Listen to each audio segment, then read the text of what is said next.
Okay. So सारे लोग अपना माइक को म्यूट कर दें. So I will highly appreciate that if you can kindly mute your mics. जी. Thank you very much. Okay, so I think now we can start. So let me share my screen and then we will discuss about the things. अपने mic को जो है वो mute रखिएगा kindly. जी.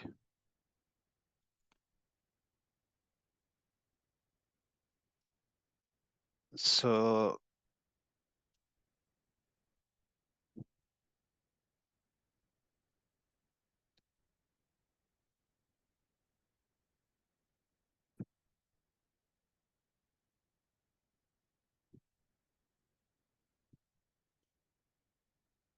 अच्छा जी, उम्मीद है आपको नज़र आ रही होगी मेरी screen.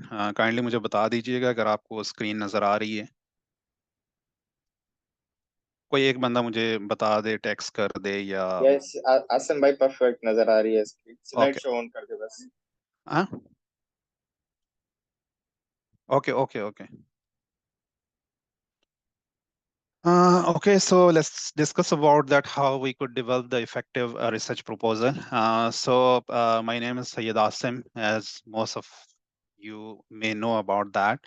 And I'm currently doing PhD in School of Natural Sciences at University of Tasmania, Australia. So I did my master's from Malaysia and I did my master's by research, जिसमें आप mostly लोग apply कर रहे हैं. I will try my best to tell you about that, how effectively you can develop the research proposal, and that could be beneficial in terms of specifically for MIS. Uh, so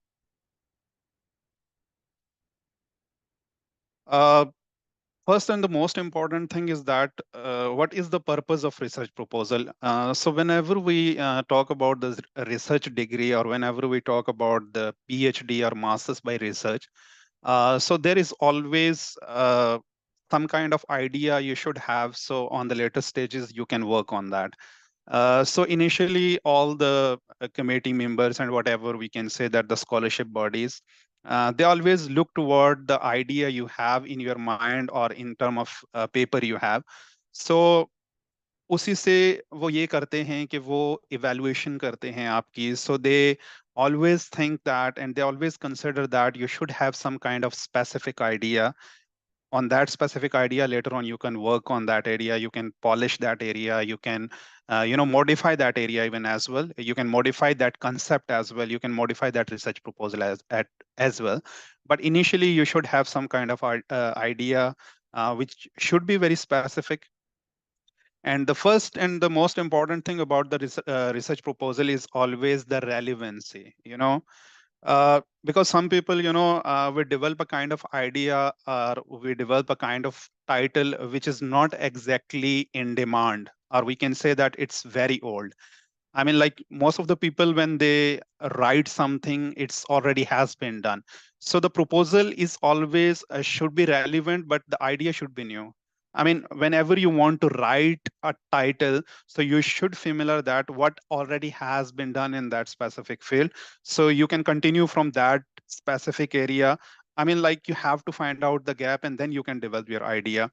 So in term of relevancy, when we talk about that, so you should know that your title is very relevant and it is original. I mean, how we can identify that it's original and it's important? Uh, for that, the most important thing is what we can say that is you should have some kind of literature review.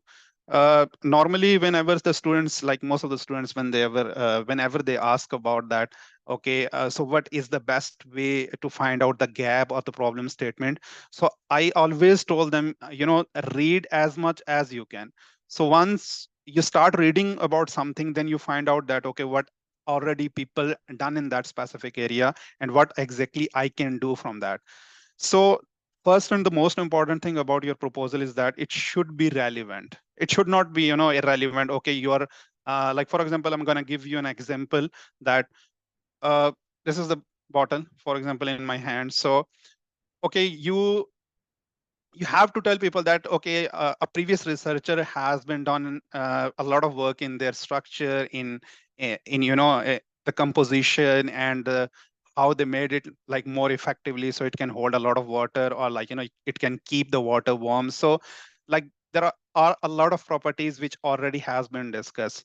So once you done that research के पहले वाले लोगों ने ये कर लिया है, so I want to do something which is not which is which has not been addressed properly. So आपने वो वाला gap find करना होता है, but at the same time it should be original and it should be relevant. So that's the most important thing. And second चीज भी मैंने cover कर ली है, which is about the context. And the context can be developed only by the understanding of your research, by your area of interest, which you already has been done. Like, for example, if someone is from the chemistry, or like, for example, the polymer chemistry, organic chemistry, or physical chemistry, or someone from the physics. So everyone have that specific kind of title, but you should know about your study, what currently people are doing in your studies. So that's the most important thing. And the final thing is about the approach. That's the most important thing, whenever we talk about the research proposal, we always talk about the approach. Okay, for example, मैं अब ये कह रहा हूँ कि I'm gonna improve this plastic bottle in the certain way. मैं अब इसको improve करने लगा हूँ. So people will ask you about that, how exactly you gonna do about this improvement. So you have to tell people about the approach which you are going to use to improve this model. So that's very important thing. इसीलिए कहते हैं कि जो आपके proposal की methodology होती है, that is very important. कि आप what people already has done, you have to start from there. I mean, you're not doing currently, like you're not doing something very new, but you have to start from where someone left. So that's very important. You can modify your methodology, but approach is very important. Approach can convince the researcher. Approach can convince the scholarship bodies, आपकी वो approach देखते हैं कि अच्छा इस बंदे ने ये वाली प्रॉब्लम स्टेटमेंट बताई है कि ठीक है जी, इस बॉटल का जो है ना वो हुजम खराब है, ये bottle it could not hold a lot of water, so I am gonna do something which can improve the water capacity of this bottle. फिर वो डायरेक्टली वो बंदा जाएगा आपके मेथड के ऊपर, and he will see that कि आपने उस मेथड में क्या ऐसे जो है वो अप्रोच यूज करनी है जिससे जो है वो इसकी वाटर कैपेसिटी जो है वो इंप्रूव होगी. सो that's very important. So proposal के तीन बहुत इंपॉर्टेंट चीजें हैं. The first is relevancy. It should be relevant. It should not out of the context. Second, and third, what kind of approach you're gonna use to achieve that. So that are the three most important purpose of the research proposal. अगर इन तीन research proposal को cover कर रहा है आपका research proposal, तो it is a good research proposal. अगर यहाँ से कहीं से भी lag कर रहा है, तो it's mean that there is some problem in that. So this is very important when you're going to sit and write your title and write about your introduction, problem statement, methodology, and literature, whatever you're going to write about that. Always keep in mind, it should be relevant, it should be in context, it should be approachable. Approach, another thing is that, some people, I had one of my friend, he was a master student, and he developed the kind of research proposal which was not achievable, which was not approachable. I mean, like he described something which could not be done in that specific lab.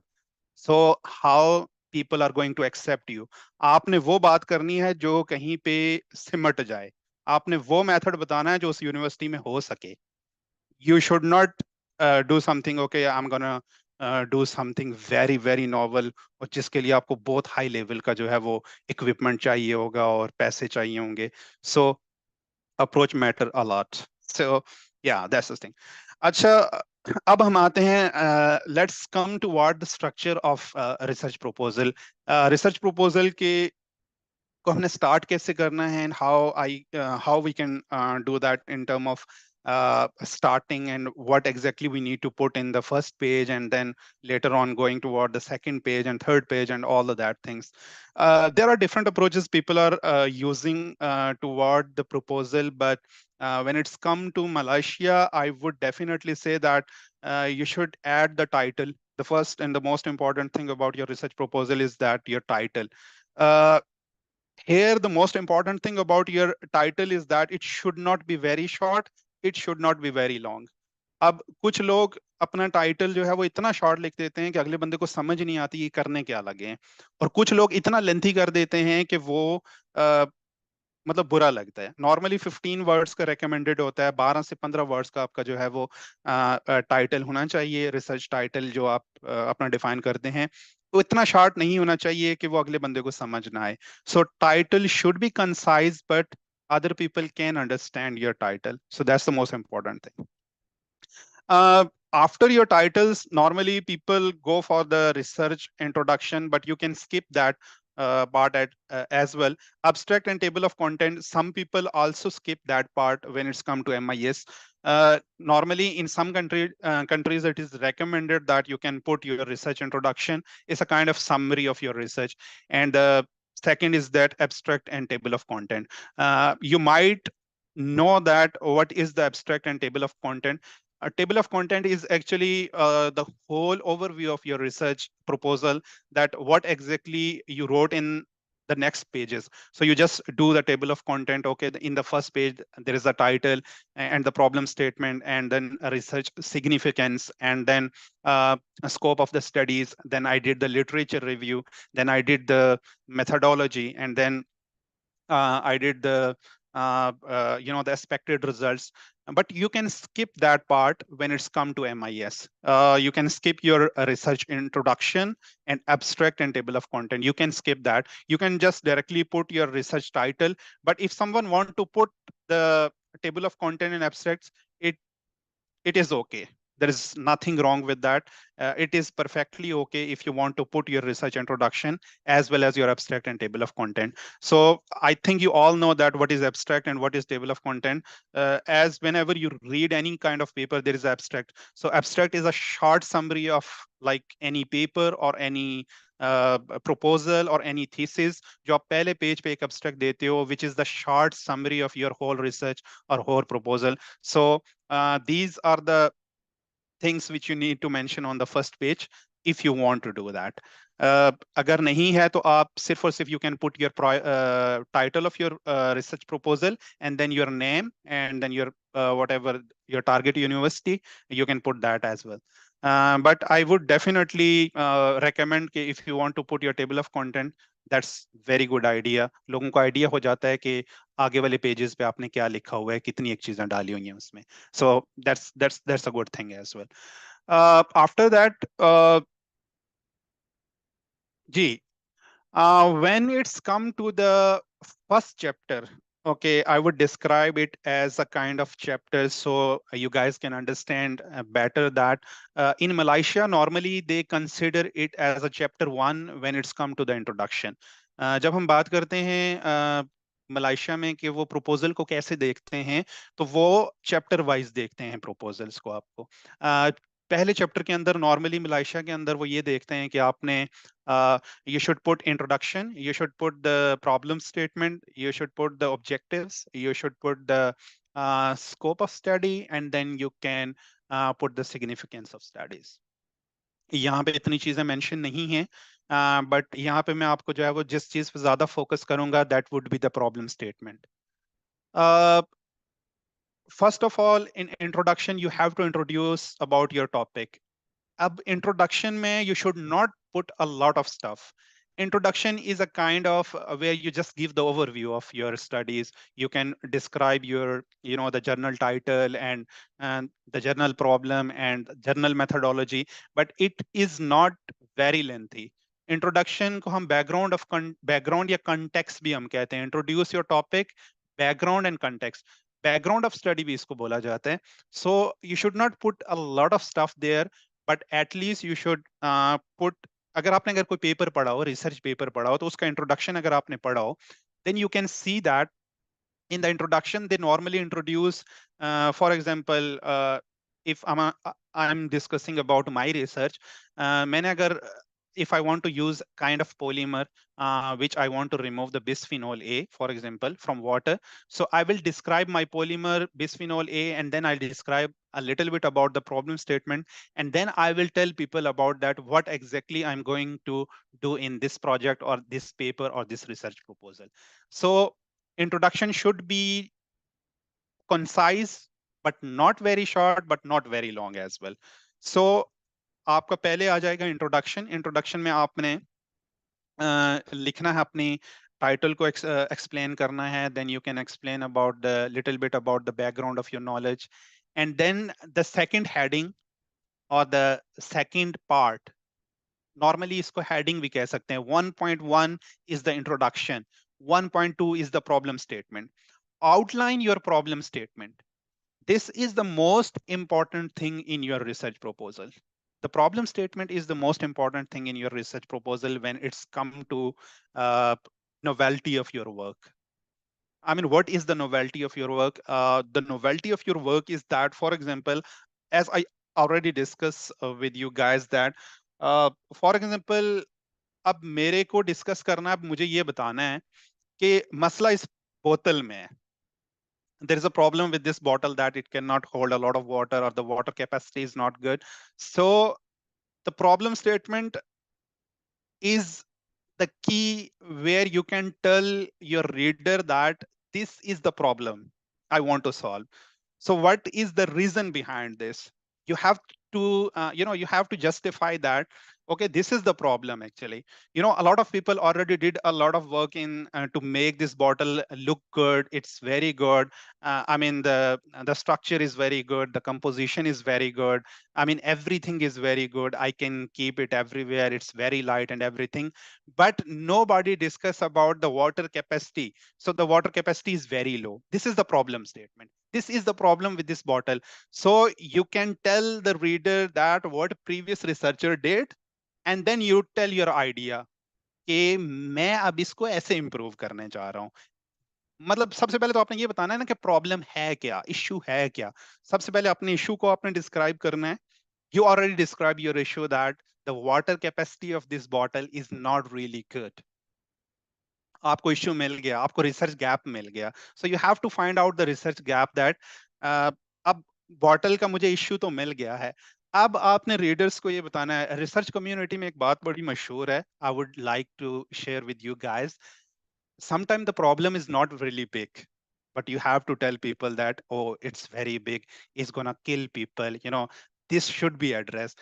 मतलब ये है कि आपने लोगों को ये बताना होता है, या आपने रिसर्चर्स को या कम्युनिटी को ये बताना होता है कि यार ये मसला बड़ा खतरनाक है. शायद वो इतना खतरनाक होता नहीं है, लेकिन अपने अल्फाज का चुनाव आपने ऐसा करना होता है, आपने लिखना ऐसा होता है. You should put a kind of sentences जिससे ये लगे कि यार वाकई में ये इश्यू बड़ा इश्यू है, इसको एड्रेस करना चाहिए. सो आपने अपनी प्रॉब्लम स्टेटमेंट, इंट्रोडक्शन के बाद आपने जो अपनी प्रॉब्लम स्टेटमेंट बनानी है या बतानी है ना, उसी से डिसाइड होता है आपका पूरा प्रपोजल.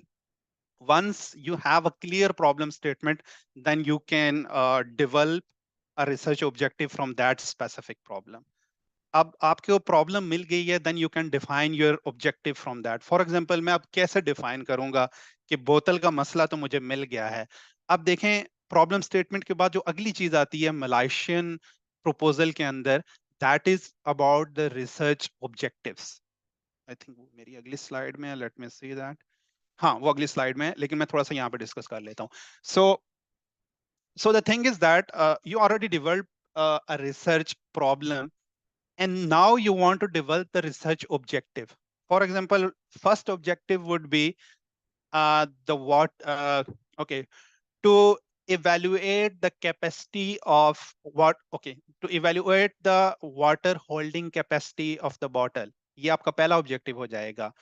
अब क्या हो जाएगा, अब इसके साथ क्या चीज रिलेट कर रही है, अगर आप थोड़ा सा सोचें, if you think a little bit, water holding capacity is always related with the diameter, inside diameter. So आपका second objective ये हो जाएगा जी कि I am going to explore about the internal diameter of this bottle to evaluate the water capacity of the bottle. अब ये दूसरा objective यहाँ से develop हो जाएगा. And then the third objective would be कि मैं इसका प्रैक्टिकल करूंगा जी। मैं क्या करूंगा कि इसकी कंपैरिजन दूसरी बोतल्स के साथ करूंगा जी, कि मैं अपनी बोतल का जब मैं एक वो डिजाइन ऐसा बना लूंगा, then I would compare it with the another similar kind of bottles which have a similar kind of capacity, or we can say that what previous researcher did. अब ये होता है कि आपने अपनी स्टडी को प्रीवियस रिसर्चर की studies के साथ कंपेयर करना होता है। वहीं से आपकी प्रॉब्लम स्टेटमेंट और ऑब्जेक्टिव डेवलप होते हैं, और वहीं से आपका रिसर्च प्रपोजल डेवलप होता है। सो that's the very important part in your research proposal, that you should develop an effective problem statement. Research में सबसे मुश्किल काम होता है प्रॉब्लम स्टेटमेंट ढूंढना। जो बंदा प्रॉब्लम स्टेटमेंट ढूंढ लेता है, उसके लिए बाकी कोई मसला इतना बड़ा मसला नहीं होता। सो यू और अब यहाँ पे बहुत सारे स्टूडेंट्स का शायद ये भी क्वेश्चन होगा कि प्रॉब्लम स्टेटमेंट ढूंढें कैसे, मिलेगी कैसे? The best way to find out the problem statement is to read the recent papers, and in papers the last और second last paragraph of any paper, introduction का जो सेकंड लास्ट पैराग्राफ होता है, that is the most important. Mostly people mention a lot of problems in their second last paragraph. So once you have that kind of insight in that specific paragraph, शायद पहला paper आप पढ़ें, you don't understand what people wrote there, but eventually when you read like 3 4 5 6 7 8 10 papers, 20 papers, eventually you will develop that kind of sense that okay, uh, I have read 20 papers regarding uh, the same field. So most of the time ये वाली problem discuss हो रही है. So most of the time these things are kind of repetitive. So I think there is a problem there. So then you can develop. अब ये कभी भी मत सोचें कि आप एक पेपर पढ़ेंगे और आपको प्रॉब्लम मिल जाएगी और आप अच्छा सा प्रपोजल डेवलप कर लेंगे. You have to put some effort to at least read 20 to 30 papers regarding your field to find out the problem statement. You need to put that kind of. अच्छा, ये problem statement पे कुछ हमारी गुफ्तगू हो गई है। Let's move toward the objectives. Objective problem statement से ही डेवलप होते हैं। व्हाट आई ऑलरेडी डिस्कस के once you have a clear problem statement, define problem statement, then you can easily go toward the objectives, जो कि बहुत आसानी से develop हो जाते हैं। जैसा कि मैंने आपको पहले भी ये चीज बताई है कि objective provide a list of goal that will be achieve through the proposed research. जैसे मैंने आपको बोतल की मिसाल दी, I give you the example of bottle and then I develop the 3 objective from that specific problem. what I tell you is capacity, water capacity was the problem of my research. Everything was perfect. Researcher have done a lot of and a huge work, and they did a very amazing job to create this bottle. It's look amazing. Everything is, it's very light. I can carry it everywhere. But the problem was to holding a water capacity. Once I fill it I can drink. I can drink in 20 minutes, and then I have to refill it. So that was the problem. And then I developed the objective form that specific problem कि मैं अपनी research में इसकी water holding capacity को improve करूंगा। और उसके फायदे क्या होंगे? उसके फायदे ये होंगे कि ज्यादा पानी इसमें आएगा तो मुझे बार बार भरना नहीं पड़ेगा। So this was the problem and these are my objectives. So मैं आपको एक जर्नल एग्जांपल इसलिए दे रहा हूं कि आप अपनी अपनी फील्ड में जाके जब आप पढ़ें paper, then you have a clear understanding के why I am reading this paper and how I can read that paper. So जब आप अपनी फील्ड का पेपर पढ़ेंगे तो आपको पता चल जाएगा कि अच्छा, इस रिसर्चर ने ये भी करा है, ये भी करा है, ये भी करा है, लेकिन यहाँ पे गैप मौजूद है। So finding a gap, a good gap in your research is the most important and most difficult thing. So अब देखें कि objectives provide a list of goals that will be achieved through the proposed research, benefit impact that will be generated if the research is answered. तो मैंने जैसे आपको मिसाल दी कि अगर मैं इसकी वाटर होल्डिंग कैपेसिटी को सॉल्व कर लेता हूं तो उससे इम्पैक्ट क्या होगा? उससे इम्पैक्ट ये होगा कि भाई वाटर कैपेसिटी जब इसकी इंक्रीज कर जाएगी तो उसका इम्पैक्ट ये होगा कि मुझे बार बार चश्मा नहीं ढूंढना पड़ेगा, मुझे बार बार जो है वो किसी जगह पे रुक के पानी भरना नहीं पड़ेगा। मैं एक ही दफा भर के तो जो है वो अपने हाइकिंग पे, ट्रैवलिंग पे निकल जाऊंगा और आराम से सुकून से जो है वो जाके पीता रहूंगा पानी whenever I need it. So why would be allow this research to be done? अच्छा, ये जो क्वेश्चन है ना, this is very important. What I previously told you in research problem statement is that कि प्रॉब्लम बहुत बड़ी नहीं होती, but you have to tell people कि ये मसला बड़ा मसला है। तभी वो आपकी बात मानेंगे। फॉर एग्जाम्पल आप देखें, ये मसला कोई मसला लग नहीं रहा, this is not the big problem. Okay, how much how much time and energy I will consume to just refill the bottle. थोड़ा सा ही तो टाइम लगना है ना, मैं कहीं रुक के भर सकता हूँ, ये कोई इतनी बड़ी प्रॉब्लम नहीं है। लेकिन आपने अपने अल्फाज में इस तरह से इस चीज को बताना है कि यार ये बहुत बड़ी प्रॉब्लम है, क्योंकि मैं अगर कहीं पे रुकूंगा तो उसकी वजह से मेरा टाइम जाया होगा। अच्छा, फॉर एग्जांपल किसी ऐसी जगह पे अगर पानी खत्म हो गया कि जहां पे चश्मा नहीं है, so you can relate so many thing with that specific thing, so eventually लोगों को ये लगेगा, वो जी यार ये तो वाकई में बहुत बड़ा इशू है, अच्छा इस इशू को सॉल्व करना चाहिए। Once you reach at that level, आपका प्रपोजल एक्सेप्ट हो जाएगा। आपको जो है वो जो इवेलुएटिंग बॉडी होगी, वंस दे रियलाइज दैट कि आपकी प्रॉब्लम बहुत बड़ी है और आपने एक बड़ा अच्छा सोल्यूशन दिया है उसके लिए, उनको पसंद आ जाएगा और वो कहेंगे भाई तू आ जा, तू आके ये रिसर्च कर, ये बहुत काम की रिसर्च है, ये बहुत ही अच्छी बात है। हालांकि बाद में शायद आपको रियलाइज हो या उनको भी ये शायद रियलाइज हो जाएगा कि यार प्रॉब्लम तो इतनी बड़ी नहीं थी। लेकिन उस टाइम क्या होता है, उस टाइम आप जब डिस्कस करते हो अपने सुपरवाइजर्स के साथ, तो फिर उसमें से और चीजें निकल आती हैं। Once you landed in some kind of position, then you can navigate, you can, you can always improvise your research. So the most important part is the landing part. You have to land somewhere. Once you land in the specific circle of the supervisors, teachers, उसके बाद चीजें जो हैं वो develop करना बहुत आसान हो जाता है, बहुत इजी हो जाता है।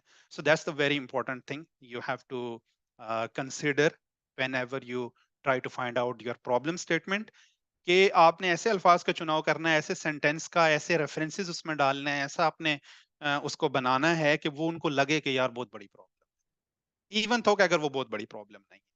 सो that's very important, so this is the objective.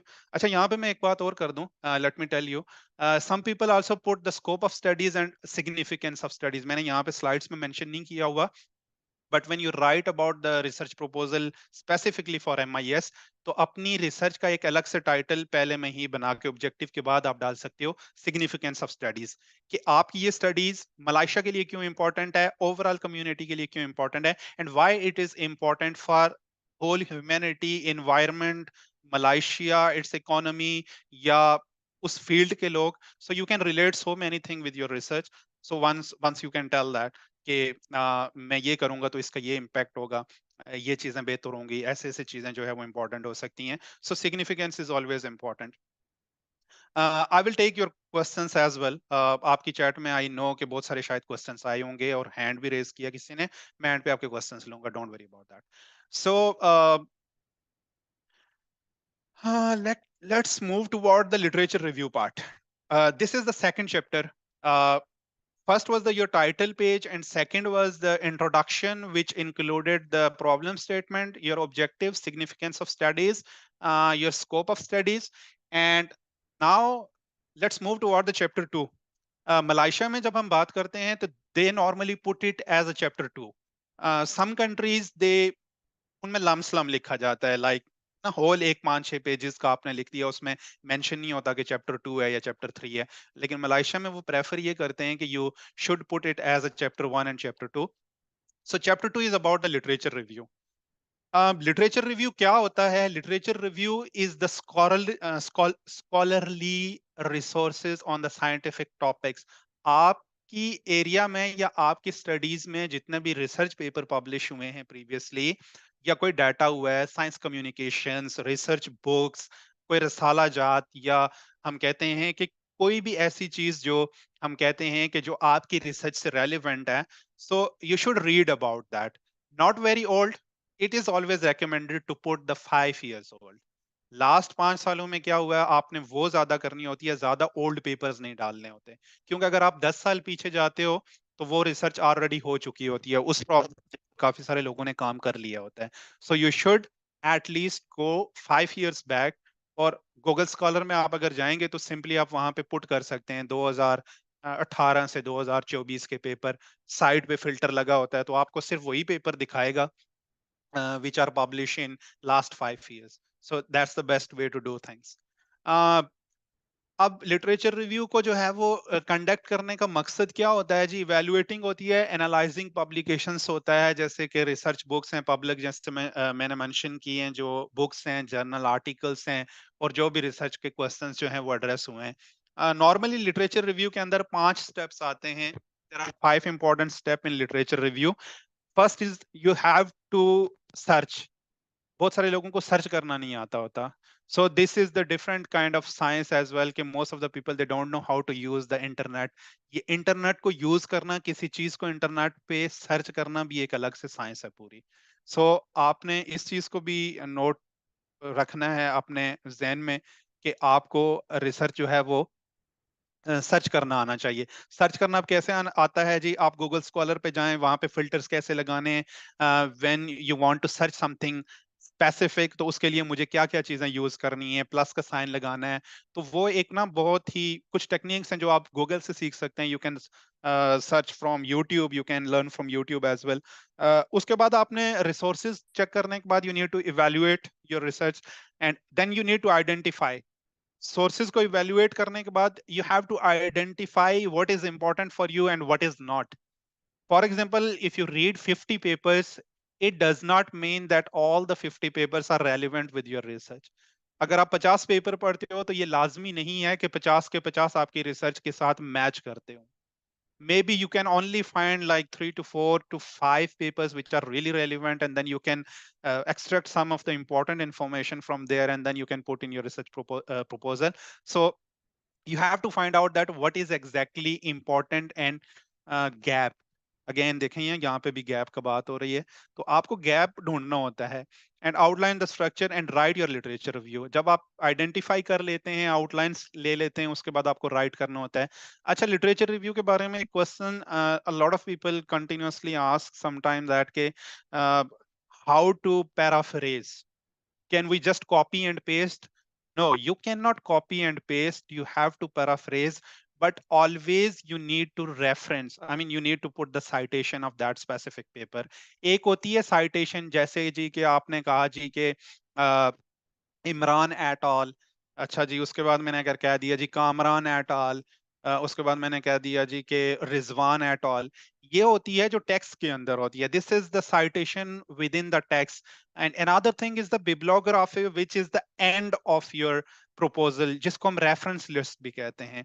तो ये रिसर्च प्रपोजल में these are the most important things. अब मैंने कुछ ऐसे रिसर्च प्रपोजल भी देखे हैं जिसमें एक या दो रेफरेंसेस मैंने देखे हैं, और वो भी 1998 के थे। So at least you should put, if your research proposal is around 5 pages, so minimum भी अगर मैं आपको कहूंगा तो 15 से 18 आपने रिसर्च रेफरेंसेस उसमें पुट करने हैं। And references should be up to dated, it should not be older than 5 years। आप 1 से 2% को डाल सकते हैं। नॉर्मली जब हम थीसिस में करते हैं तो they allow us around 7 to 10%, but when it's come to the research proposal, I will definitely recommend कि आप कम से कम ओल्ड रेफरेंसेस डालें जितना हो सके। You can put the new and relevant references. Okay, so this is about the literature review, which is the second chapter of your proposal. And let's move to the research design and method, which is the third chapter of your uh, research proposal. अच्छा, जैसे मैंने पहले आपको discuss किया कि research methodology is very important. Once you have a clear research problem, वहां से direct बात आती है सीधी की सीधी आपकी methodology. Okay, let's come toward our favourite bottle, जिसमें मेरी कॉफी अभी अ, अब what I previously tell you that के the water holding capacity of this bottle is not really good.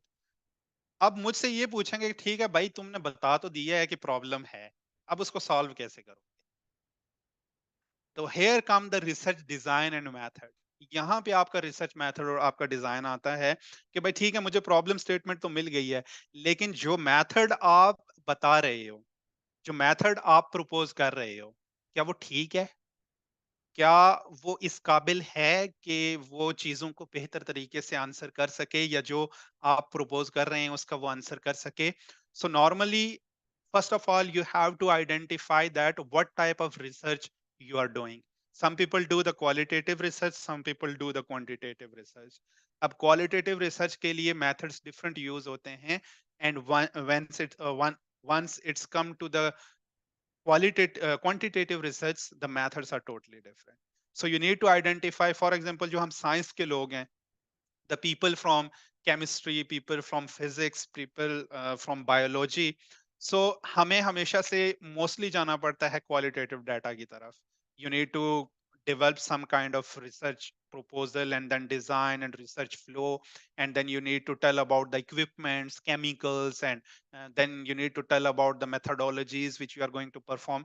And when it's come to the people from management, arts, और हम कहते हैं कि English वाले people हैं, then they mostly do the quantitative studies. उनकी studies में क्या include होता है? Interviews होते हैं, observations होते हैं, surveys होते हैं. तो आपने identify करना है कि what kind of research you are doing first of all, and then you need to tell people that how you are going to analyze your data, how you are going to collect your data, where are you going to collect your data.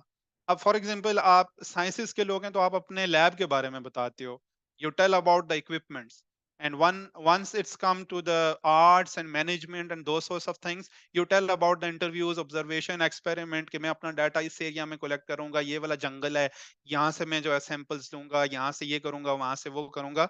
सो आपको clearly mention करना होता है.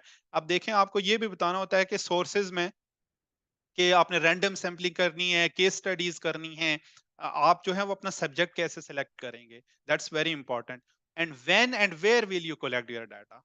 तो आपने अपनी methodology में चीजें clear करनी होती हैं. And once you clear the your method कि ठीक है जी, मैं अपनी प्रॉब्लम को सॉल्व करने के लिए I will use this specific method, this specific approach, and then आपने प्रूव करना होता है कि ये मेथड क्यों बेस्ट है. why are the why are these the best method to answer your research. कि ये वाला जो मेथड आपने प्रपोज किया है ये क्यों बेहतर है एज कंपेयर टू बाकी मेथड्स के इस वाले क्वेश्चन को एड्रेस करने के लिए. तो जब ये आप प्रूव कर लेते हो अपनी मेथोडोलॉजी के अंदर, तो आपका प्रपोजल बहुत स्ट्रांग हो जाता है, बिकॉज आपने हर चीज को एक दूसरे के साथ रिलेट कर दिया है. First of all you introduce the general topic, your title, then you find out the problem, then you develop the questions from that specific problem, and then you are going to answer that specific question in your methodology कि ठीक है जी, मैंने वो questions जो हैं वो develop कर लिए थे, and then now I'm going to answer those questions here. So इस तरह से आपने चीजों को लिंक करना है, सो कि पढ़ने वाले बंदे को फौरन पता चल जाए कि अच्छा यार, ये चीज इसके साथ लिंक कर रही है और इसको हम इजीली जो है वो आंसर कर सकते हैं, और इसकी बात हमें समझ आ रही है. जो इसने लिखा है वो मतलब ये है कि रैंडम चीजें नहीं लिखी हुई हैं कि ऑब्जेक्टिव कहीं और जा रहे हैं, मेथोडोलॉजी कहीं और जा रही है, इंट्रोडक्शन कहीं और जा रहा है. You have to relate each and everything. आपका चैप्टर 1 हमेशा चैप्टर 2 से रिलेट होता है, 2 हमेशा 3 से रिलेट होता है, और अब इसके बाद आता है आपका chapter number 4, which is about the, sorry मैंने यहाँ पे उसको पुट नहीं की है, मैंने डायरेक्टली रेफरेंसेस पे आ गया हूँ. आपका चैप्टर नंबर 4 होता है एक्सपेक्टेड रिजल्ट्स. क्योंकि अभी तो आपने काम शुरू नहीं किया, तो आप एक जर्नली बताते हो चैप्टर 4 के अंदर कि एक्सपेक्टेड रिजल्ट्स के, इस रिसर्च के एक्सपेक्टेड रिजल्ट्स क्या होंगे. जैसे फॉर एग्जांपल मैं बता सकता हूँ जी कि after completing this research, the water holding capacity of this bottle will be increased up to this percent. ठीक है जी, ये मेरा पहला एक्सपेक्टेड रिजल्ट आ गया. ठीक है जी, it will increase the diameter of bottle so it can hold a lot of water as compared to what the previous bottle had already. So दूसरा मेरा ये आ गया आउटकम. तीसरा ये आ गया जी कि इसकी वजह से it can provide the ease to the traveler and it can provide the time saving to the people who are traveling like far away, who are traveling or hiking somewhere. So आप जो है वो expected results बताते हैं, और later on जब आप lab में चले जाते हैं, या later on when you go to the field और कलेक्टिंग सर्वेज और डूइंग द ऑब्जर्वेशंस और एक्सपेरिमेंट्स, देन आप उसको प्रूव करते हैं, जाके लैब में प्रूव करते हैं, अपनी फील्ड में प्रूव करते हैं. वही बातें जो आपने एक्सपेक्टेड रिजल्ट्स में डाली होती हैं वो ऊपर नीचे हो सकती हैं. Research is all about making mistakes then improving that mistakes. I still remember when I started my masters, my title was totally different, and on the way things were not really good. We changed so much, and then eventually when I wrote my thesis, so मेरा thesis totally different नजर आ रहा था. सो चीजें बाद में change हो जाती हैं जब आप काम स्टार्ट करते हो, but initially you should have a good idea to land somewhere, that's the most important thing. बराए मेहरबानी अपने माइक को बंद कर लीजिए। कौन है ये? अब मैं दोबारा जाके तो देखूंगा, मुश्किल होगा। सो आई वुड रिक्वेस्ट कि आप अपने माइक को बंद कर दें।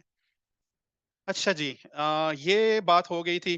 अच्छा जी, नेक्स्ट एंड पे आते हैं आपके रेफरेंसेस। आपने ओके सॉरी, रेफरेंसेस से पहले आपने चैप्टर 5 में अपना गांट चार्ट डालना होता है, याद रखिएगा। और चैप्टर 3 में मैं एक चीज भूल गया, आप अपनी मेथोडोलॉजी में फ्लो चार्ट जरूर डालिएगा। You should put the flow chart of your research. Flow chart is a kind of, ठीक है जी, यहाँ से मैं स्टार्ट लूंगा, फिर इधर आऊंगा, फिर ये करूंगा, ऐसे करूंगा, नीचे आऊंगा, ये करूंगा और ये मेरा एंड होगा। That's the flow chart. अच्छा, मुझे नहीं पता कि अगर मेरी जूम ऑफ हो गई अभी, क्योंकि 39 मिनट्स हो गए हैं, अगर 40 पे एंड हो गई तो इसी लिंक पे दोबारा से ज्वाइन कीजिएगा। इंशाल्लाह हम फिर क्वेश्चन आंसर का जो है वो सेशन करेंगे। लेकिन आई होप कि मैं लाइसेंस यूज कर रहा हूँ तो वो नहीं एंड होगी। अगर एंड हो गई तो सारे लोग सुन लें, दोबारा से इसी लिंक को ज्वाइन कीजिएगा, so we can continue the question answer session. अच्छा, मैं ये बात कर रहा था, आई वाज टॉकिंग अबाउट के you should put the flow chart in your methodology and you should put the Gantt chart. अब बहुत सारे लोग ये पूछते हैं कि Gantt chart का सर हमें नहीं पता कि Gantt chart क्या होता है। Gantt chart is actually a kind of planning for if you are doing masters or for example you are applying for the masters। तो आप एक चीज करते हो, आप एक ना टाइम फ्रेम बनाते हो बेसिकली, एक kind of time frame where you discuss about that के मैं पहले महीने में ये करूंगा, दूसरे महीने में ये करूंगा, तीसरे महीने में ये करूंगा, जनवरी में मेरी ये प्लानिंग्स हैं, फरवरी में 2024 के, फिर 25 का। तो पीएचडी का है तो वो आपको 3 साल का बनाना पड़ता है। Later on I will send my Gantt chart in group as well, so आप लोग उसको देख लीजिएगा कि वो कैसा होता है। मैं आपको अपना मास्टर्स वाला सेंड कर दूंगा जो मैंने बनाया था last time in 2020, so I will try my best to share that.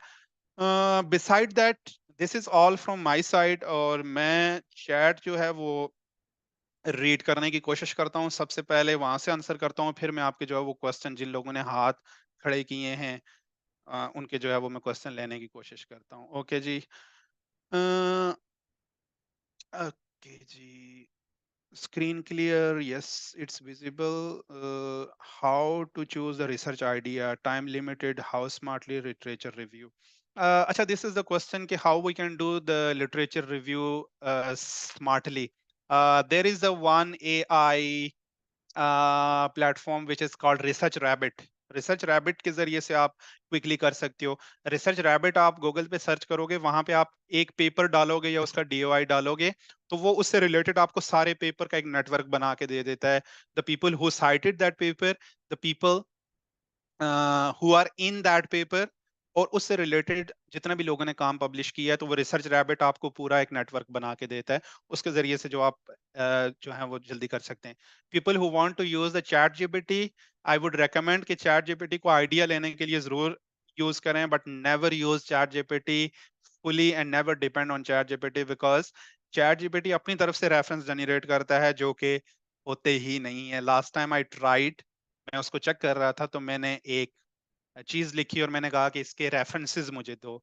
जब उसने रेफरेंसेस दिए मुझे तो मैंने वो रेफरेंसेस उठाए और गूगल पे जाके चेक किए, उनमें से एक रेफरेंस भी नहीं था, और उसने खुद से बनाए थे। एआई को समझने की जरूरत है, एआई कमांड्स पे चलता है। एआई को अगर आप कहोगे कि ये करो वो करेगा, वो कभी से मना नहीं करेगा, लेकिन वो अपनी तरफ से जनरेट करेगा चीजों को। So you have to think about that के जब भी आप चैट जीपीटी को यूज करो या कोई भी एआई प्लेटफॉर्म यूज करो तो उसको डबल ट्रिपल या एटलीस्ट 4-5 टाइम उसको चेक करो कि उसमें कोई मिस्टेक तो नहीं है या उसमें कोई गलती तो नहीं है। अच्छा जी, how to choose the research idea, ये हर फील्ड का जो है वो डिफरेंट होता है। जैसे मैंने आपको अप्रोच बता दी है कि आप अपना रिसर्च आइडिया कैसे चूज कर सकते हो। The best method and the only method is to read read read read. जितना पढ़ेंगे उतना सीखेंगे, जितना आप रीड करेंगे आपको आइडिया, रफली आइडिया मिल गया, उठा के then you can go to your supervisor, your senior, discuss with them. देखें दुनिया खुली पड़ी है, रिसर्च गेट पे जाएं, लिंक्डइन पे जाएं, वहां पे जाके आइडिया डिस्कस करें। लोग ढूंढते हैं ऐसे बंदों को कि जो अप्रोच करते हैं और उसके बाद डिस्कस करते हैं। आप अपना rough idea, if you want to send your rough idea to someone, people are happy to polish that. मैं आपको बताऊं कि when I started my masters, तो मुझे कुछ मिल नहीं रहा था, तो मुझे मेरी सुपरवाइजर ने जब टाइटल दिया कि इस टाइटल पे एक रिसर्च प्रपोजल बनाना है, then I was like searching around and roaming around, I could not find anything, and eventually I search my topic on Facebook. तो मुझे एक बंदा मिला फ्लोरिडा स्टेट यूनिवर्सिटी यूएसए का। मैंने उस बंदे को ईमेल किया कि सर मेरा ये टाइटल और आपकी रिसर्च इस टाइटल से है, तो मुझे ना इसका आइडिया नहीं हो रहा, मैंने कुछ रफली लिखा है, अगर आप उसको देख के मुझे थोड़ा सा आइडिया दे दें। And he were happy, and he was happy, sorry, and he was happy to help me. उसने मुझे अपनी रिसर्च के कुछ अच्छे से पेपर भी भेजे और साथ में उसने मेरा प्रपोजल भी रिव्यू किया। And then I put that stuff in my research proposal, and eventually my proposal got accepted. So जहाँ चाह होती है वहां राह होती है। The thing is that you have to put some effort. अगर आप ये कहेंगे कि भाई मुझे ना कुछ ऊपर से नाजल हो जाए मनोसलवा, तो वो भाई वो फद उलहा मिन बकलिहा व किस्साइहा व फौमिहा व अदसिहा व बसलिहा, वो ना बनी इसराइल के दौर में हुआ करता था कि तितर बटेर ऊपर से आया करते थे। हमारी बारी कुछ नहीं आना, हमने एफर्ट करनी है। सो वो ना खुश थे ना, तो उसके बाद उन्होंने प्रॉब्लम क्रिएट की थी। So you have to put some effort. अच्छा जी, share any sample, I will try my best. वैसे मेरे पास कोई सैंपल होता नहीं है, लेकिन आई विल ट्राई कि मैं कुछ मुझे मिल जाए तो मैं आपसे जरूर शेयर करूंगा। अब इतनी एक्सप्लेनेशन के बाद भी अगर आपको सैंपल चाहिए तो फिर आई don't no, any standard methodology different in abstract and intro. अच्छा तहसीन, आपका क्वेश्चन है जी कि standard methodology depend on subject. जैसे मैंने आपको बताया कि क्वालिटेटिव के लिए इट्स टोटली डिफरेंट, क्वांटिटेटिव के लिए different. Standard methodology you can not use, it's always very from subject to subject. For example in chemistry it's totally different, physics totally different, when it's come to art psychology English it's totally different. So there is no standard methodology.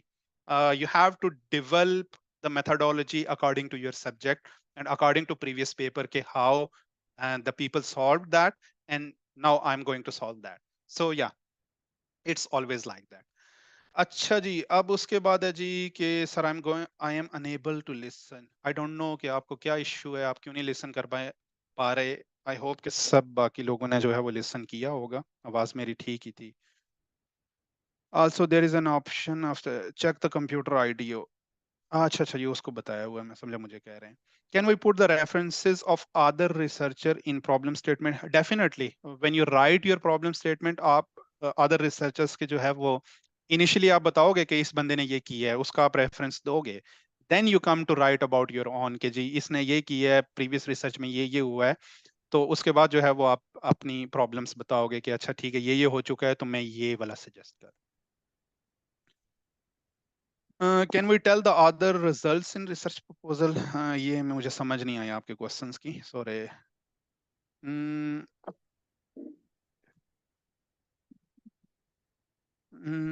If someone can help me with the issue, it's setting problem. I am unable to listen, but I am unable to solve the problem. अच्छा ये कुछ और है। Next wifi upper left and mic, अच्छा वो उधर उनकी आपस में डिस्कशन चल रही है। Would not join the meeting, अच्छा ये उधर ही चल रही है। अच्छा ये कुछ क्वेश्चंस हैं। What is the best way to find the research gap? बहुत अच्छे से एक्सप्लेन कर लिया है मैंने। Our approach should be generalized or specific. Approach specific होती है, generalize idea होता है। You always need to come toward the specific. Generalize नहीं लिखना कभी भी। Can we add the future work and recommendation in research? नहीं, आप recommendation नहीं लिखते, लेकिन आप जो चैप्टर नंबर 4 मैंने आपको बताया ना, you put the expected results. recommendation नहीं दे सकते आप, अभी आपने कुछ किया ही नहीं है तो आप क्या recommendation देंगे उसको? आपने expected results डालने हैं। You put the expected results in that. No, you cannot put the bachelor thesis for that.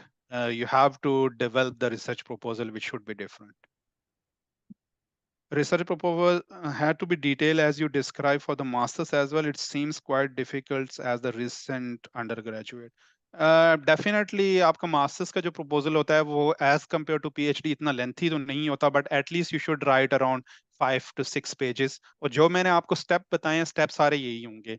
उसमें डिटेल सिर्फ कम होंगी मास्टर्स के लिए definitely, but when it's come to PhD तो आपको फिर ज्यादा ऑब्जेक्टिव डालने पड़ते हैं।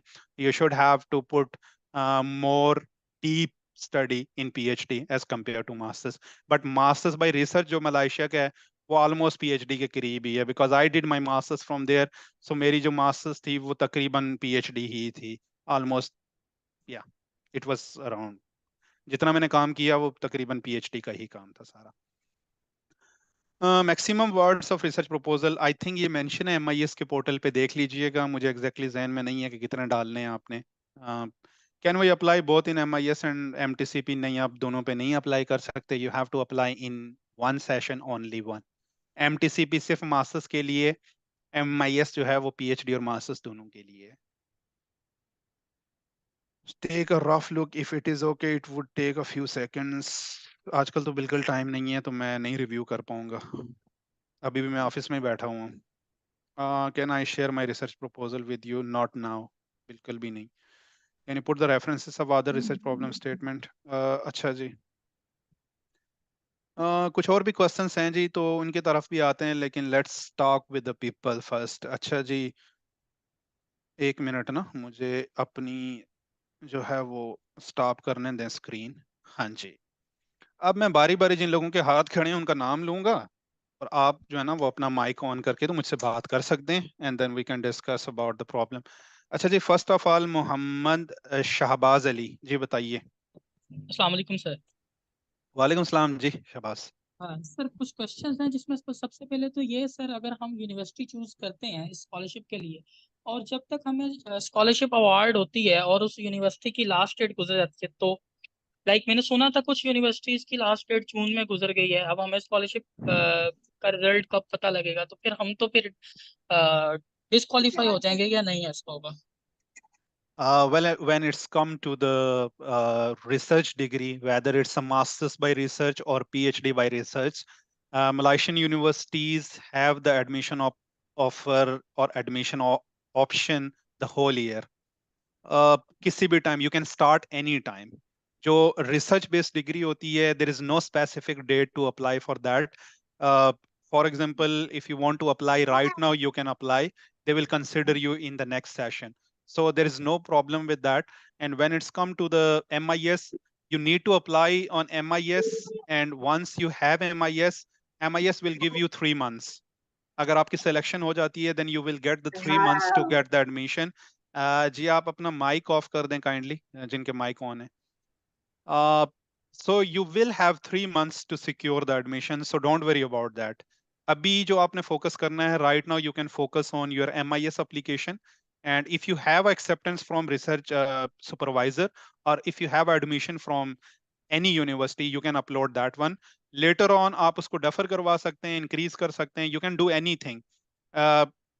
एडमिशन की जहां तक बात है, तो वो आपका पूरी साल चलता रहता है, कभी भी वो जो है ना वो इशू नहीं होता। आपका जो MIS will be, you can choose the 2 sessions, whether it's October और मार्च 2025। सो आपके पास ये ऑप्शन भी होगा सिलेक्शन के बाद कि आप मार्च 2025 में स्टार्ट करें। सो नो नीड टू ठीक वरी हो गया। About that. सर, दूसरा क्वेश्चन ये था, एमटीसीपी जो मैंने देखी थी उसमें रिसर्च प्रपोजल एज सच उन्होंने मांगा नहीं था, एमआईएस में मांगा हुआ है, तो क्या एमटीसीपी भी मास्टर रिसर्च बेस्ड है? Yes, Yes. masters by research, mostly they will offer you the masters by research, and mostly the scholarship chances are only in the research based degrees, not in the course based degrees. Course based are mostly self funded degrees. ठीक Yes, है। when it's come to the MTCP, there is no requirement of a research proposal, but there is other requirements, just like you should have admission letter from university, and you should have about like 3.5. Your GPA should be higher than 3.5. So ठीक हो गया sir. yeah, you need to consider sir, that. कुछ question है research proposal से related जो video sir आपने बताया, significance of research, ये किस पोर्शन में, चैप्टर 1 में कहाँ पे मतलब एडजस्ट किया जाएगा, प्लेस क्या होगी इसकी? Research significant you can put in the chapter 1 after your objective. First is the introduction, second is the problem statement, third would be the objective, and the fourth would be either research significance or scope. आप scope को पहले डाल दें तब भी okay है, scope को end पे डाल दें तब भी ओके है, no ठीक हो गया problem sir. at all. Sir, next question था, जो आपने रिसर्च लिटरेचर रिव्यू बताते कहा कि गैप्स को डिस्कस करें, तो गैप देखें, तो क्या गैप्स डिस्कस भी करने हैं? वो तो वैसे प्रॉब्लम स्टेटमेंट में आ जाएंगे। Yeah, literature review. I mean, it's not about the discussing the problem statement gap. I mean कि आपने overall जो मतलब एक हम कहते हैं ना कि gap study like आपने करनी है previous जो study when it's come to the literature review, you do the critical literature review. I mean, the ठीक हो simple गया idea is to do the critical literature review. It's not like that. उसने ये किया, उसने ये किया, उसने ये किया. Not simply like that. Should be like critical with the comparison with each other. So it should be critical. It should not be like a simple literature review. So the thing is that when you discuss about the first researcher work, you can tell that इस researcher का ये gap है. And then you can tell the next researcher that, okay, this researcher already covered that, but there is still gap in that. So in that sense में आपने gap discuss करना, not about the problem ठीक state. ठीक हो गया sir sir last question जब हमने sir अपनी प्रॉब्लम स्टेटमेंट बता दी और काम तो नोवेलिटी बेस होना है ना कि ये चीज पहले नहीं हुई तो सर हम मेथडोलॉजी कैसे पढ़ेंगे बिकॉज हमने जो काम करना है वो तो ऑलरेडी कहीं नहीं हुआ पहले तो वो तो फिर हम अपनी थ्योरी से बताएंगे ना कि ऐसे हो सकता है ऐसे हो सकता है ऐसे हो सकता है कोई पेपर तो नहीं फॉलो कर नहीं, सकते it's always developed from the papers. For example, I can give you a simple example about that. अगर आप कुछ नया आइडिया दे देते हैं और नया आइडिया प्रूव कर लेते हैं, if you give the new idea and you prove that idea, वो तो फिर आपका पेटेंट बन जाएगा और आपका तो लेवल ही अलग हो जाएगा अगर कोई आप न्यू रिसर्च कर देते हैं. If you can do the new research, that would be the great thing, but normally you can not नहीं डू होता that. You cannot yes do sir that. Research mean you are just going to solve a small problem, or you're going to extend that problem. I mean, like you're going to extend that research in a little bit way. जैसे मैंने आपको bottle की example the, I give you the small example of this bottle के I want to work on the water capacity of this building. Certainly there is like a lot of researchers who already did a lot of work about all this stuff, and maybe some researcher already work on that problem कि इसकी water capacity अच्छी नहीं है, लेकिन उसकी वजह से कुछ values में भी कम आ रही हैं, शायद इतनी increase नहीं की. Maybe it's like they did a lot of work, but there is a still problem which can create a problem and which hinder the uh, improvement of water capacity. So what you can do is that you need to read that specific papers, find out the methodology, and then you can modify that. Okay, that person used this chemical, and I'm going to use this one. Maybe this one will improve. So ठीक अगर हो आप, गया हाँ, hopefully आपको मेरी बात समझ आ गई होगी. जी जी So बिल्कुल so बिल्कुल it's always not the new thing. It is always that what extend people are, करना है हमने basically yes, idea what people previously did. You just need to use the different method, maybe different chemicals, different approach to extend to solve that problem. Maybe like sir that problem, effective और efficient cost effective इस तरह की चीजें कुछ हो yes, जाएं yes, exactly, yeah. सही हो गया अच्छा सर मुझे ओवरऑल अपने स्कॉलरशिप करियर में ना एक इशू मेजर आता है पाकिस्तान में हम मैंने फिर काम डिस्कस किया अपने करेंगे, अभी काफी सारे लोग हैं. So let's move toward the next person. एक्सा इम्तियाज. अस्सलाम वालेकुम सर जी वालेकुम अस्सलाम. यस एक्सा. सर मेरा क्वेश्चन जो है वो एप्लीकेशन प्रोसेस रिलेटेड है कि मैंने जो है वो मेरा बैकग्राउंड फिजिकल थेरेपी का तो मैंने स्पोर्ट्स एजुकेशन या फिजिकल एजुकेशन रिलेटेड डिपार्टमेंट्स में एक्सेप्टेंस ली लेकिन अब जब मैं फैकल्टी डिसाइड कर रही हूँ तो वहाँ हेल्थ के ऑप्शन हेल्थ एंड वेलनेस का ऑप्शन आता है स्पोर्ट्स रिलेटेड कोई ऑप्शन नहीं आ रहा कि मैं मास्टर्स में वो सिलेक्ट कर पाऊँ तो मुझे समझ नहीं आ रही है किस ऑप्शन को सिलेक्ट करूँ कि फिर वो स्पोर्ट्स में कंसिडर होगा. Yeah, there are a lot of people who face this kind of problem that they could not able to find and locate their, the faculty and the kind of department, you can say that. I would definitely recommend कि आप email करें MIS को about your issue, or you can email your university as well. कि या फिर आप Google से भी जो है वो फाइंड आउट कर सकती हैं कि वो कहाँ पे लाई कर रही है. MIS में भी आप ये पूछ सकते हैं कि मेरा ये फील्ड है, तो ये कौन सी जो आपकी जो आपने फील्ड्स दी हुई हैं उनमें कहाँ पे लाई कर रही हैं. So that is the best solution I would give.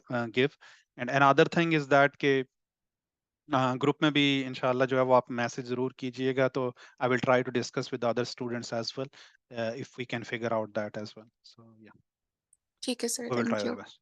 Okay, welcome. जी नेक्स्ट उते. या.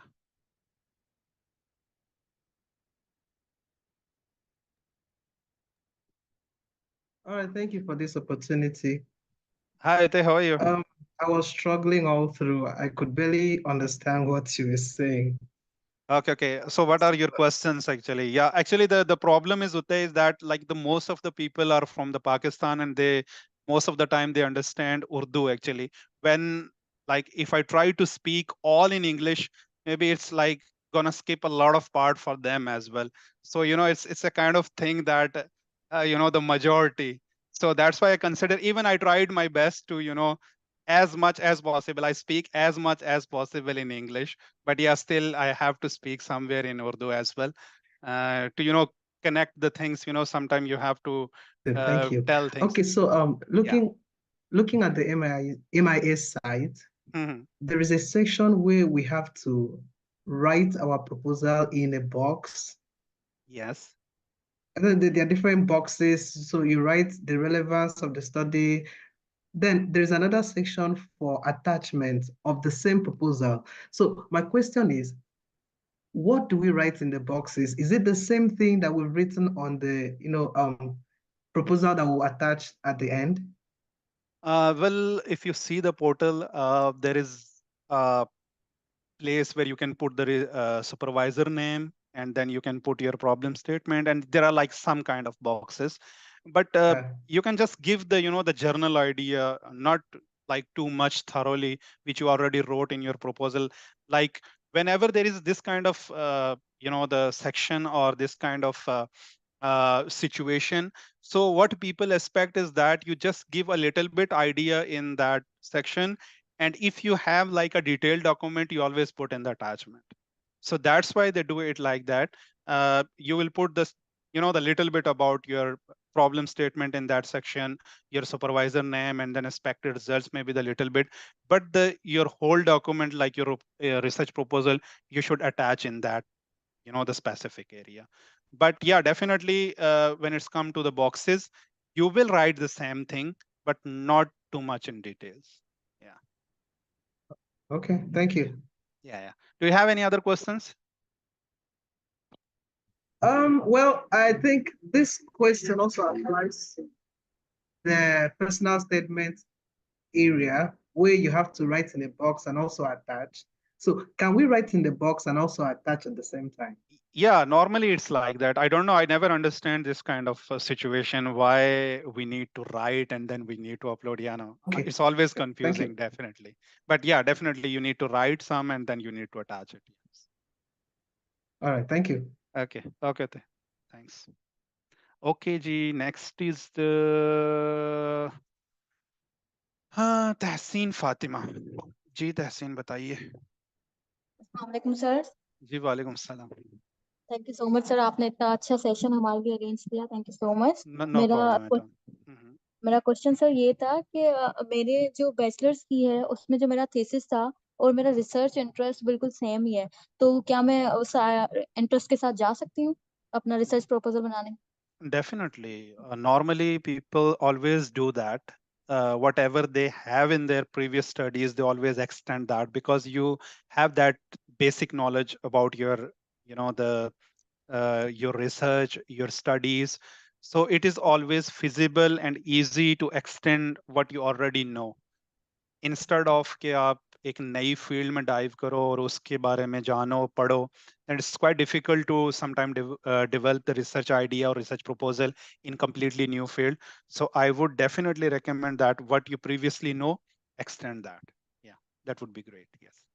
ओके सर, सेकंड क्वेश्चन मेरा ये था कि मुझे जिस आपने कहा था ना यूनिवर्सिटी की रिसर्च पे देखें, आपकी यूनिवर्सिटी क्या रिसर्च पे काम कर रही है, तो मैंने वो देखी, तो लेकिन जो मेरा इंटरेस्ट है, रिसर्च इंटरेस्ट है, वही यूनिवर्सिटी के ऊपर भी, मतलब यूनिवर्सिटी में भी उसी के ऊपर रिसर्च चल रही है, लेकिन द थिंग इज डिपार्टमेंट हमारा चेंज है, वो इलेक्ट्रॉनिक्स का डिपार्टमेंट है और हमारा कंप्यूटर साइंस का डिपार्टमेंट है, तो क्या हम उसके सुपरवाइजर से कांटेक्ट कर सकते हैं?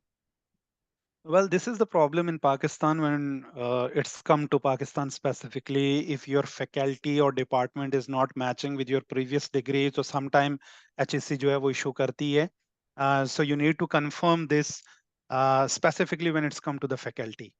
आपका जो faculty है ना overall, वो faculty अगर same है तो then there would be not be an issue. बाकी है कि इनसाइड डिपार्टमेंट्स बाजू का चेंज होते हैं, that would not be an issue, but you have to check the faculty, वहाँ पे कौन सी फैकल्टी में आ रही हैं वो दोनों। अगर फैकल्टी डिफरेंट आ रही है तो फिर डेफिनेटली वो HSC आपका प्रॉब्लम करेगी ऑन द लेटेस्ट स्टेजेस के आपकी previous degree, but still if you are applying for the masters I think it's a good idea. I think तो सर आप ये मतलब सजेस्ट कर रहे हैं कि हमें अपनी ही फैकल्टी के डिपार्टमेंट के फैकल्टी से ही कांटेक्ट करना चाहिए? ये मैं हमेशा इसलिए कहता हूँ कि if you want to serve back in Pakistan, अगर आपने वहाँ से आगे निकलना है, यूरोप, अमेरिका, कनाडा में आना है, तो फिर तो कोई इशू नहीं है, या आपने मलाइशिया में सर्व करना है तो फिर तो कोई इशू नहीं है, क्योंकि वहाँ पे अगर आपने पीछे FA किया हुआ है, आगे आप जाके डॉक्टर बन गए, किसी ने आपसे नहीं पूछना। वो देखते हैं बंदे की कैपेसिटी और कैपेबिलिटी, उन्होंने कभी नहीं देखना होता पीछे आपने क्या पढ़ा। लेकिन when it's come to the Pakistan, unfortunately our system is that के भाई अगर आपकी वो रेलिवेंट नहीं है सारी, BS भी, अगर मैं केमिस्ट्री का बंदा हूँ तो मेरा BS MS भी केमिस्ट्री में नहीं है, PhD भी केमिस्ट्री में नहीं है, तो मैं एलिजिबल ही नहीं हूँगा भाई कोई स्पेसिफिक पोजीशन पे अप्लाई करने के लिए। सो unfortunate, it's unfortunate but it's true, some of my friends they face this kind of problem back in Pakistan. कुछ को नहीं भी हुई है बट मोस्टली लोगों को होती है problem, but you need to confirm this from HSC, you need to confirm this from university as well, so that's my suggestion for you. Okay sir, thank you so much sir. Welcome जज़ाकल्लाह। जी। Next is कौन है हमारे पास? जी समीउल्लाह। जी अस्सलाम वालेकुम sir. जी वालेकुम अस्सलाम, जी बताएं समीउल्लाह। सर मैंने अपना एक रिसर्च का टॉपिक ना चैट में भी ड्रॉप किया, अगर आप थोड़ा सा स्क्रॉल डाउन करें, sustainable processes for valorization of lignin from agri food waste. Hmm ये एक यूनिवर्सिटी ने थीम दिया हुआ है कि आपने जो रिसर्च प्रपोजल है ना वो इस टॉपिक के अगेंस्ट आपने ड्रॉ करना है। तो अब यहाँ पे मुझे थोड़ा सा इशू ऐसे आ रहा है कि लिग्निन के बहुत से सोर्सेज हैं, हम कौन सा सोर्स चूज करें?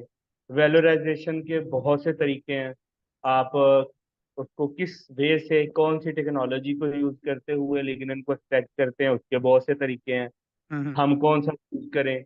फिर उसमें लेटेस्ट रिसर्च गैप्स कहाँ से सर्च करेंगे कि हमें ये आइडिया हो जाए कि लिग्निन के अंदर कहाँ तक लोगों ने काम किया हुआ है और आगे उसको कैसे लेके चलें।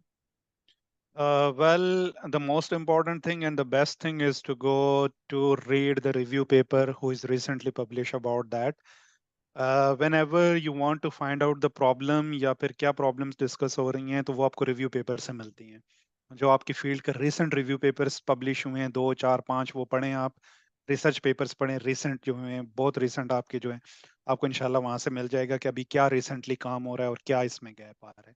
When it's come to waste water valorization है या कोई भी वेलोराइजेशन की जो आप बात कर रहे हैं, तो मुझे तो एग्जैक्टली इसके बारे में इतना आइडिया नहीं है because it's not my field, not my area of interest, but definitely when it's come to the any field, आप जो भी फील्ड चूज करते हो या जो भी टॉपिक चूज करते हो, there is always a lot of solution for that, who people already perform a lot of experiment on that, lot of research on that.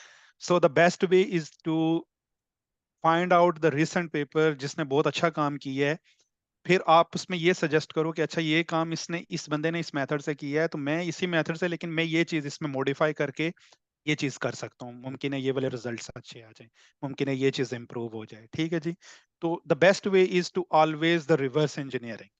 किसी का काम पढ़ें, उसके बाद उसमें रिवर्स इंजीनियरिंग लगाएं कि लाइक इस बंदे ने ये किया है, मैं भी यही मेथड यूज करूंगा या यही चीज, लेकिन मैं इसमें ये मॉडिफिकेशन करने लगा हूँ, like I want to put something extra. So उसकी वजह से ये हो जाएगा जी कि आपका ना एक बन जाती है, नोवेल्टी बन जाती है आपके रिसर्च के अंदर। So that's the best way I can suggest you to find out the gap, and yeah the reading papers, the only way to find out the research gap is the reading research papers. जी शुक्रिया sir, बड़ा लव। Okay okay okay okay जी। Next is the Tehseen Fatima, Tehseen Fatima, sorry. Sir मुझे question पूछना था कि हमें फैकल्टी की लिस्ट नहीं मिल रही है, मतलब UTHM में हम ढूंढ रहे हैं लेकिन वहाँ पे फैकल्टी की लिस्ट ही नहीं मिल रही थी, तो वो कैसे मिल सकती है? अच्छा, फैकल्टी की लिस्ट नॉर्मली ये UTHM की अगर आप बात कर रही हैं, it's my university, previous university, तो UTHM की मोस्टली उनकी ना फैकल्टीज का ये सीन है कि जैसे उनकी फैकल्टी ऑफ इंजीनियरिंग है तो उसमें इंजीनियरिंग में आते हैं सारे के सारे electronic engineering, electrical engineering, civil engineering. फिर उनकी एक फैकल्टी आती है इंजीनियरिंग टेक्नोलॉजी, और मोस्टली असल में उन्होंने मलय में लिखी हुई हैं। तो मैंने it's come to the English, तो समटाइम वो आपके सामने शो नहीं होंगी। आपकी फैकल्टी कौन सी है वैसे? Computer science. या कंप्यूटर साइंस तो आराम से मिल जाती है। Right the computer science UTHM, तो आपको होपफुली जो है वो फैकल्टी के सारे लोग मिल। अगर नहीं मिलता तो आप मुझे जरूर मैसेज कीजिएगा, because you are applying in UTHM, तो मैं आपको जरूर हेल्प आउट करूंगा definitely. Okay, thank you so much. Okay okay, welcome जी। Who is next is Mariam ji, बताइए। अस्सलाम वालेकुम सर। जी वालेकुम अस्सलाम। सर मेरी फील्ड बायोटेक्नोलॉजी है, बट मेरी अभी डिग्री कंप्लीट नहीं हुई है। मेरा अभी करंटली 8th सेमेस्टर का फाइनल का लास्ट पेपर रह गया है, तो ठीक हो गया। उसके लिए जो है मेरे पास डॉक्यूमेंट्स इन सेंस के मेरे पास होप सर्टिफिकेट और बाकी सब चीज़ें हैं। लैंग्वेज सर्टिफिकेट भी मैंने यूनिवर्सिटी से लिया, यानी इस तरह के डॉक्यूमेंट्स हैं। बट एक चीज़ है, मेरे पास पासपोर्ट नहीं है, जो मुझे नेक्स्ट वीक में मिलेगा, नेक्स्ट से नेक्स्ट वीक में ईद तक। तो यूनिवर्सिटी का MIS के लिए ये है कि आपको वो यूनिवर्सिटी का एडमिशन लेटर चाहिए होगा, तो वो हम कब तक उसके लिए अप्लाई कर सकते हैं, बिकॉज पासपोर्ट नहीं है अभी मेरे पास। MTCP में अगर आप अप्लाई करना चाहती हैं, you don't need research proposal, but you definitely need the admission letter from university, और हर यूनिवर्सिटी की एप्लीकेशन फी है। That's the hard part and difficult part. If you want to apply to the MIS, आपको नहीं चाहिए admission letter. आप अगर आपकी सुपरवाइजर के साथ किसी के साथ वैसे भी हेलो हाय हो गई है, that would be great enough. वही आप जो है वो PDF अपना ईमेल से बना के तो लिख लें, that would be the great for you. Sir MIS के लिए तो पासपोर्ट जरूरी नहीं है एडमिशन लेटर के लिए? वो तो MTCP के लिए भी है एप्लीकेशन, आप उसकी बगैर आप बना ही नहीं सकती पोर्टल पे। तो आप पासपोर्ट पहले लें, उसके बाद ही सारा प्रोसेस होगा definitely. Yeah okay okay, thank you. Okay जी, who is the next one is the दूनम। डोंट नो यार, अगर मैं आपके नाम गलत पढ़ रहा हूँ तो so sorry about that. Hello, thank you. या दूनम, हाउ आर यू? I या Yes, I'm good. I just want to find out, do MIS have quota for each country? Like, okay, you see Pakistan, 50 students, Nigeria, US. So I just want to know, do they have quota for each country?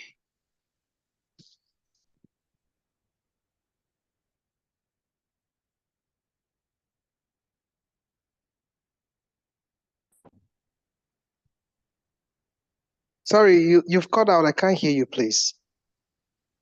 Can you hear me right now? Yes, I can hear you now. Okay. So thing is that I have been trying to find out. I even asked from the MIS team that they actually generally tell us about that they have the 100 scholarships, but they never tell us that is there any quota for any country, because we have around like 25 countries right now which are currently eligible to apply for the MIS. And last year, around 25 students from Pakistan were selected from my group, because we were the only one active and guiding the students, because MIS there are like a lot of countries and a lot of students who don't know about the MIS. So I believe if you apply, I'm not sure you are from Nigeria or like you're from, I believe you are from any African Yeah, I'm from country. Nigeria. Yeah, I'm from you're from Nigeria. Nigeria. Yeah. So I believe you have a good chances, because there are not many students from Nigeria or African countries who are currently applying for that. So if there is any quota for any country, so you have a good chances, because what I believe right now is that only country which is applying in a majority for this scholarship is Pakistan. Last year That is around, yeah, last year around 400 plus application were submitted from Pakistan, and I believe that only few from Nigeria. So I think you have a best chances. Just try to develop a good proposal, and then just, yeah, I mean, complete your documents and then just go for it. Yeah. Oh, thank you. Yeah, yes, welcome. Who's the next one? जी Maha बताइए। जी अस्सलाम वालेकुम sir. जी वालेकुम अस्सलाम।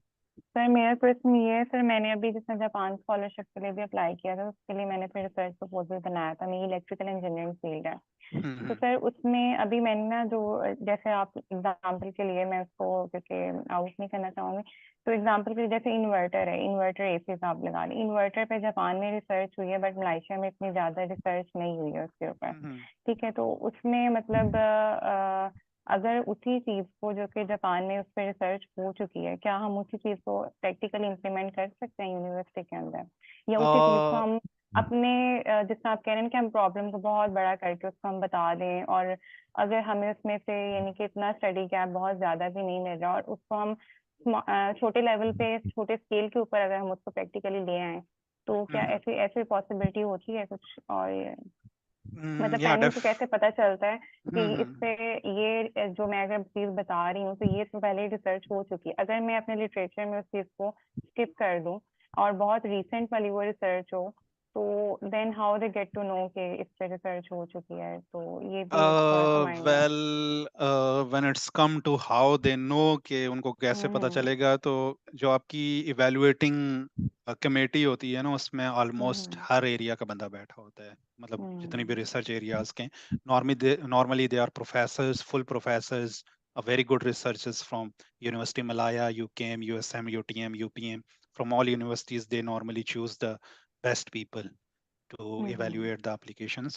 And this is the first thing. The second question, which is very important, and that's a very nice question, ke if something already has been done in Japan and I want to do in Malaysia on the lower scale or smaller scale, so it is actually a very good idea. You can do that, because I know some people who did that previously actually. But you have to write it very carefully. If something already happened in a very big scale and you want to do that in a smaller scale, so you need to find out the university and you need to find out the facilities of that universities, whether this can be achievable or not. क्योंकि जब भी proposal की एक बहुत बड़ी जो खासियत होती है वो ये होती है कि आपकी जो प्रपोज स्टडी है वो क्या इस लैब में हो सकती है या इस बजट में हो सकती है, या उस सुपरवाइजर के पास या उस यूनिवर्सिटी के पास वो सारी फैसिलिटीज हैं या नहीं है. This is the one of the, you can say that the decision making thing for research proposal as well. अगर आपका रिसर्च प्रपोजल ओवरऑल बहुत अट्रैक्टिव है, इफ आई से कि आपने एक बहुत बेस्ट आइडिया लिखा है, लेकिन वो अगर डूएबल या अचीवेबल नहीं है उस यूनिवर्सिटी के मुताबिक जो आपने चूज करनी है इन फ्यूचर, तो वो सिंपली आपको मना कर देंगे, क्योंकि उनको पता है कि कल को अगर वो आपको एक्सेप्ट करते हैं, उनके पास रिसोर्सेज नहीं होंगे, तो वो भी फंस गए, आप भी फंस गए, और फिर बात सारी आनी है यूनिवर्सिटी के ऊपर, and then they can not provide you the facilities, और उसके बाद इश्यू बनना है. So yes, you can do that, but you have to find out the facilities of that specific university, and specifically when it's come to your supervisor, तो उनसे discuss करके अगर वो अचीवेबल डूएबल है, then go for it. Yes.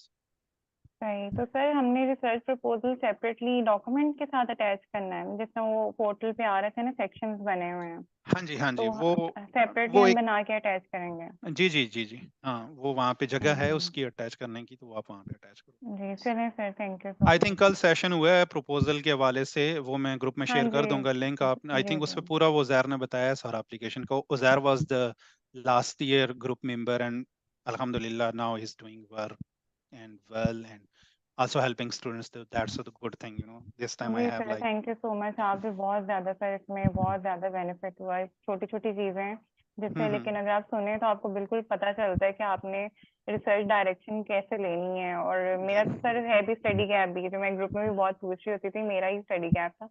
तो मुझे, अब मैं दोबारा से लेकिन सारे पेपर्स वगैरह पढ़ रही हूँ. पहले तो मुझे ये नहीं पता था, कुछ सर पेपर्स भी ऐसे होते हैं, रिस्ट्रिक्टेड होते हैं, मतलब कि जैसे exactly, yes. IEEE के हैं.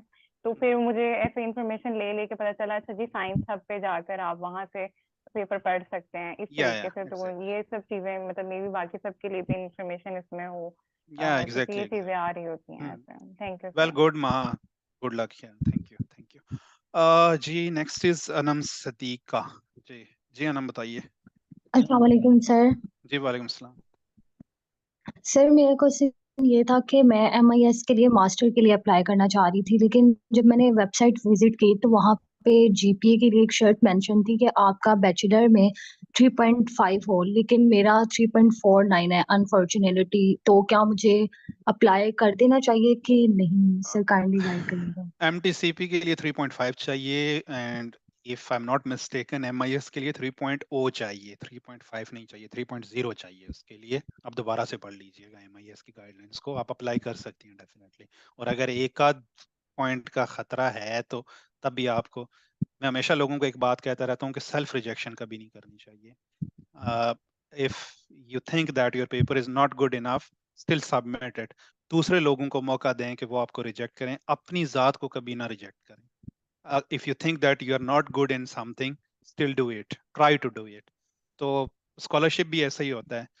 if you think that you are not eligible, maybe there will be a like lot of people, lot of like very good candidates, still you need to apply। कोशिश करें कि लोग आपको reject करें, self rejection कभी नहीं होनी चाहिए। Go for it. Thank you so much sir. Thank you sir. मैं अगर 58% के साथ जा सकता हूं तो आई बिलीव कि आप लोग 70 के साथ जा ही सकते हैं। so yeah, definitely believe in yourself always, that's the most important thing। okay ji, next is the who is the माहा का अभी हाथ खड़ा है। चलो सुंबल का ले लेते हैं पहले। जी सुंबल फातिमा बताइए। जी वालेकुम सलाम, आपकी आवाज कम है, थोड़ी सी इंक्रीज करें इसको, कोशिश करें। 2 इयर्स बीएससी की हुई है और 2 इयर्स एमएससी की हुई है, और मैंने अभी अप्लाई करना है मास्टर्स के लिए जूलॉजी मेरे से एमएससी में। और सर बीएससी का तो सेपरेट रिजल्ट होता है और एमएससी का तो सेपरेट होता है, तो फिर इस तरह इशू तो नहीं होगा? नहीं, इशू नहीं होगा, दोनों डिग्री। जी जी सॉरी, आप पूछ लीजिए, सॉरी। वैसे सर मेरा सीजीपीए जो है वो 3.40 है आउट ऑफ 4 एमएससी में। आपने एमएससी किया हुआ है या एमफिल किया हुआ है? एमएससी की हुई है, 16 इयर्स ऑफ एजुकेशन। हाँ ठीक हो गया, ठीक हो गया। आई बिलीव कि उसमें ना वो ईयर सिस्टम होता है, जीपीएस सिस्टम आई बिलीव नहीं होता, इसलिए मैं थोड़ा कंफ्यूज हो गया शायद। Anyways there would not be any issue about that. आप बीएससी की अपलोड करेंगे, एमएससी की 2 साल की अपलोड करेंगे, और आपका जो मोटिवेशन लेटर होगा उसमें आप मेंशन कर देंगे इस चीज़ को कि I did 2 year BSc and 2 year MSc which is collectively equal to the 16 year of education undergrad in this system। तो आप वहां पे ना इसको क्लियरली मेंशन कर देंगे तो आपको कोई इशू नहीं होगा। they will still took it as a undergrad like 16 year education। और आपको एक मजे की बात बताऊं, बहुत इंटरेस्टिंग बात बताता हूं आपको। शुरू के दिनों में पाकिस्तान में क्योंकि हम एमएससी बोलते हैं ना 16 ईयर ऑफ एजुकेशन, तो मलाइशिया में एमएससी बोलते हैं 18 साल एजुकेशन को। मलाइशिया में है अंडर ग्रेड जिसको हम बीएस कहते हैं, और उसके बाद आपकी एमएससी मास्टर्स को बोला जाता है, और आपका फिर पीएचडी होता है। पाकिस्तान से कुछ स्टूडेंट्स ने एमएससी की बुनियाद पे पीएचडी में दाखिला लिया और उन्होंने डिग्रियां भी कंप्लीट कर ली। तो ये पहले होता था और किया है कुछ लोगों ने, बट अब जो है वो डेफिनेटली नहीं होता इस तरह का, और आप कोशिश करें कि आप या डेफिनेटली मास्टर्स में ही अप्लाई करें। एंड ओके जी, नेक्स्ट हु इज मोहम्मद, नहीं सॉरी एहसान। एहसान जी, पहले एहसान का क्वेश्चन ले लेते हैं। अस्सलाम वालेकुम सर। जी वालेकुम सलाम, एहसान बताएं। सर वो ये है कि लास्ट टाइम मतलब था कि आप डायरेक्ट प्रोफेसर से एक्सेप्टेंस लेके एमआईएस के लिए अप्लाई कर सकते हैं, लेकिन इस बार कुछ कह रहे हैं कि आपको यूनिवर्सिटी से मतलब एडमिशन कंपलसरी है, देन फिर आप एमआईएस के लिए अप्लाई कर सकते हैं। सर इस बारे में थोड़ा मुझे बता दें। अभी रिसेंटली हमारी बात हुई है एमआईएस से, हमने उनको फोन किया था, वहां से एक खातून बोली है आगे से, उन खातून ने हमें ये बताया है कि we were also very confuse and we were afraid के they already did it mandatory and we were like I was really worried about all of you guys। मैं बहुत परेशान हो गया था सब लोगों के लिए, जितना भी मेरे तकरीबन 3000 स्टूडेंट्स हैं 3 ग्रुप में। तो मैं ना सबके लिए बड़ा परेशान हो गया था कि लाइक अगर ये चीज़ उन्होंने मैंडेटरी कर दी तो यार ये लोग कैसे अप्लाई कर पाएंगे, और जो मेरी एफर्ट्स हैं, मेरी टीम की एफर्ट्स हैं, या जो हम लास्ट ईयर से पुट कर रहे हैं। बट अल्लाह का शुक्र है कि उन्होंने बताया है कि एडमिशन लेटर जो है वो मैंडेटरी नहीं है। If you have it upload it, if you don't have it, if you have a acceptance letter you can go with the acceptance letter, if you don't have you can just proceed it, no problem। Thank you sir. और दूसरा number sir ये है कि अपना group link का जो है sir वो कमेंट में शेयर कर दें, क्योंकि ये मेरा फर्स्ट सेशन है आपके साथ, तो काइंडली। अच्छा चले, मैं उसको ना कोशिश करूंगा आपको भेज दूं, ट्राई करता हूं अगर ओके, मुझसे हो थैंक यू सके। सर। अच्छा next is that who is that Mohammad Nabeel. जी बताइए Mohammad Nabeel.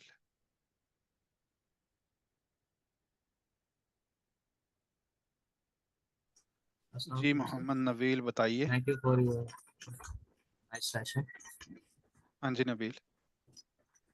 Sir I have an acceptance letter from University of UPM. So how can I apply on the university portal or on the MIS? It's the first experience of me of doing the IMS scholarship। देखिए अगर आपके पास पैसे हैं बहुत सारे, यार ये जिसका ना माइक ऑन है प्लीज इसको बंद कर दो यार, इतनी बार आपको कहना पड़ेगा। अच्छा, क्या कहते हैं मैं कहाँ पे था? जी हाँ, जी मैं आप चैट में मैं पिन पुट कर देता हूँ, लिंक आप ज्वाइन कर लें जिसने मुझे चैट मांगी थी अभी। सो जी मैंने ऑलरेडी पुट कर दी है।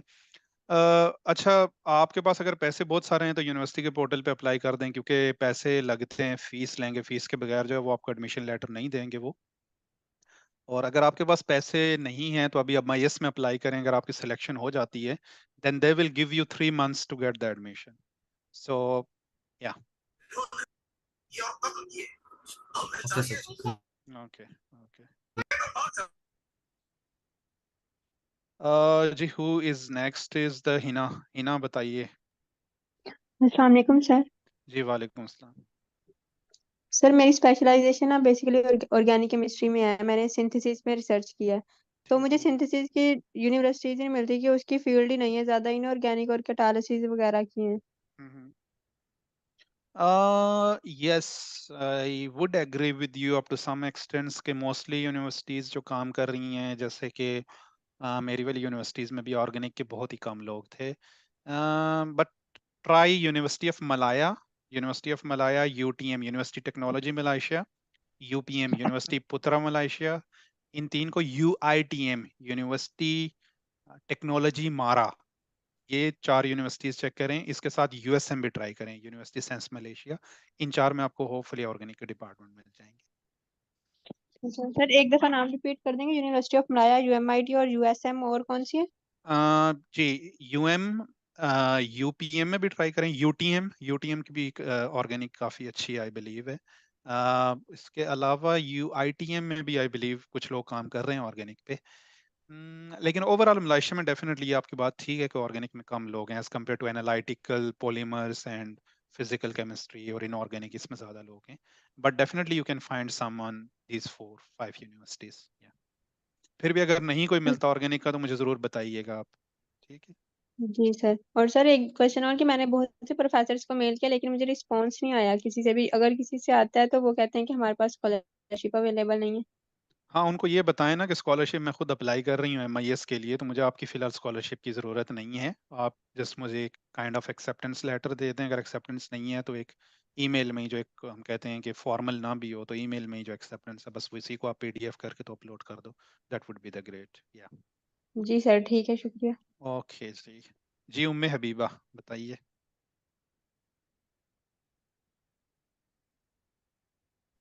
अस्सलाम वालेकुम सर। जी वालेकुम अस्सलाम। अच्छा सर, मेरे 2 क्वेश्चन। एक तो ना मेरा गैप ईयर ज्यादा है, लाइक कितनी ऐसे गैप ईयर होना चाहिए कि हम अप्लाई कर सकते हैं? Well there is no specific limit of gap, unless कि आप 45 से नीचे हैं PhD के लिए और 40 से नीचे हैं मास्टर्स के लिए, you can apply that. When it's come to the gap, you can cover your gap with the relevant experience, whatever you have. Definitely अगर आप फ्री रही हैं तो उसमें कोई ना कोई काम तो आपने किया होगा। If you are not in a position to say कि जी मैंने कोई काम किया है, या आप सारे टाइम में आप जो हैं वो घर पे ही रही हैं, आपने कोई काम नहीं किया है, then you still can do something like in motivation के भाई मैंने जब पहले पढ़ा था तो हालात बड़े साजगार थे and things were really really good for me, and then the things come when it was difficult for me to pursue the like my further education, but now I believe that and I'm very much enthusiastic about my education and I'm really motivated, passionate about to continue my studies. Then you can like आपने एक story बनानी है a thing के जिससे ये लगे कि यार मैं ना really मैं एक genuine candidate हूँ, तो you can cover that. There is no problem with that, you know. सही है। नहीं, वो तो मैं वर्किंग तो मैं कर रही हूँ रेलिवेंट फील्ड में, रिसर्च की लैब में, डिफरेंट लैब्स में वर्किंग कर रही थी जब से। हाँ लेकिन हाँ हाँ 7 इयर्स का एक्सपीरियंस है। जी जी whatever you और can put in a positive way, yes.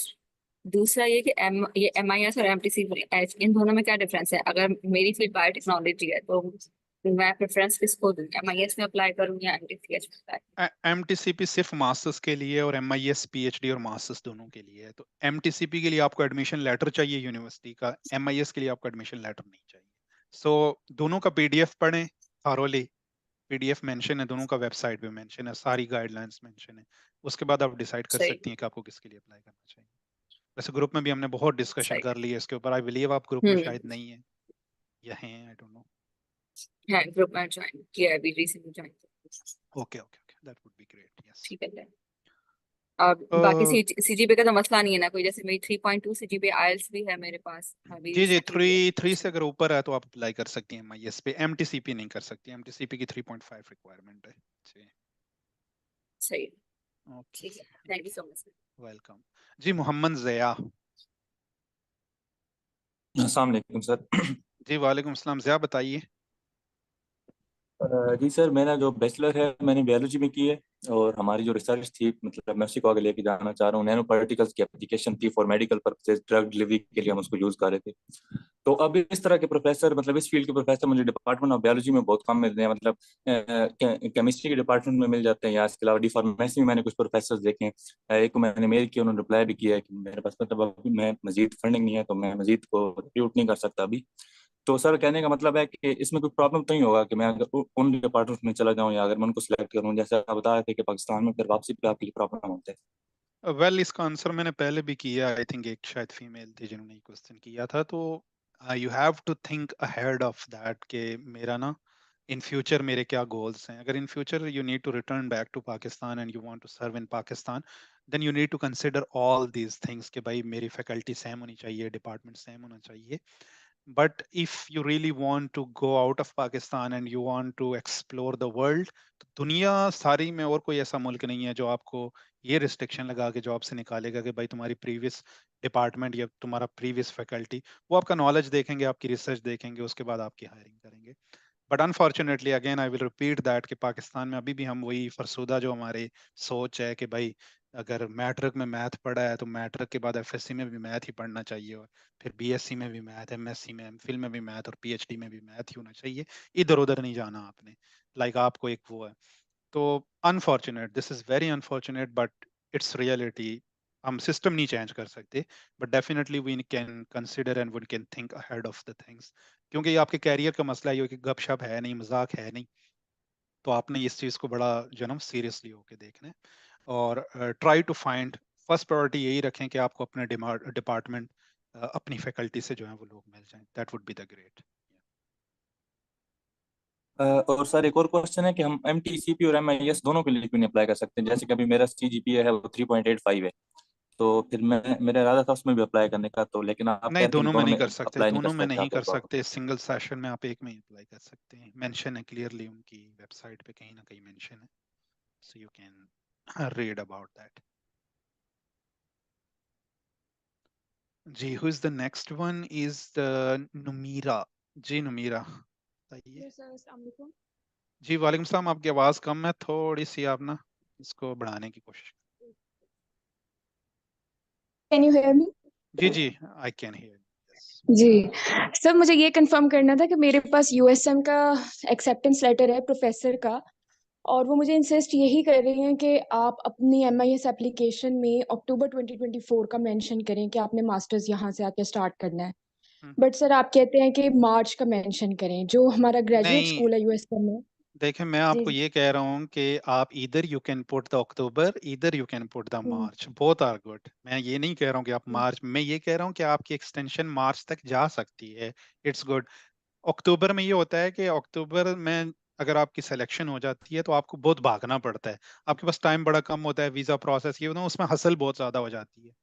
तो बाकी जी है कि अगर आपकी सिलेक्शन हो जाती है तो, और इस टाइम पे आप कोई भी डेट पुट कर सकते हैं वहां पे। इवन यस्टरडे उजैर ने सेशन किया। उजैर वो अप्लीकेंट था जिसने ना तो सुपरवाइजर का नाम डाला था वहां पे, ना ही उसने कमेंसमेंट डेट अगस्त की डाल दी थी कोई। तो ये चीजें सारी बाद में चेंज हो जाती हैं, because they will give you 3 months after your selection कि आप हमें एडमिशन लेटर दे दो यूनिवर्सिटी से लेके, और उसके बाद आप फिर अपना वीजा और वो ट्रैवलिंग सारे वो करो। So doesn't sir matter. मेरा जो ग्रेजुएट स्कूल है ना, उसका स्टार्ट ही हो रहा है अक्टूबर से वैसे हाँ भी। जी, या तो आप ये अक्टूबर है या फिर अगला अक्टूबर होगा।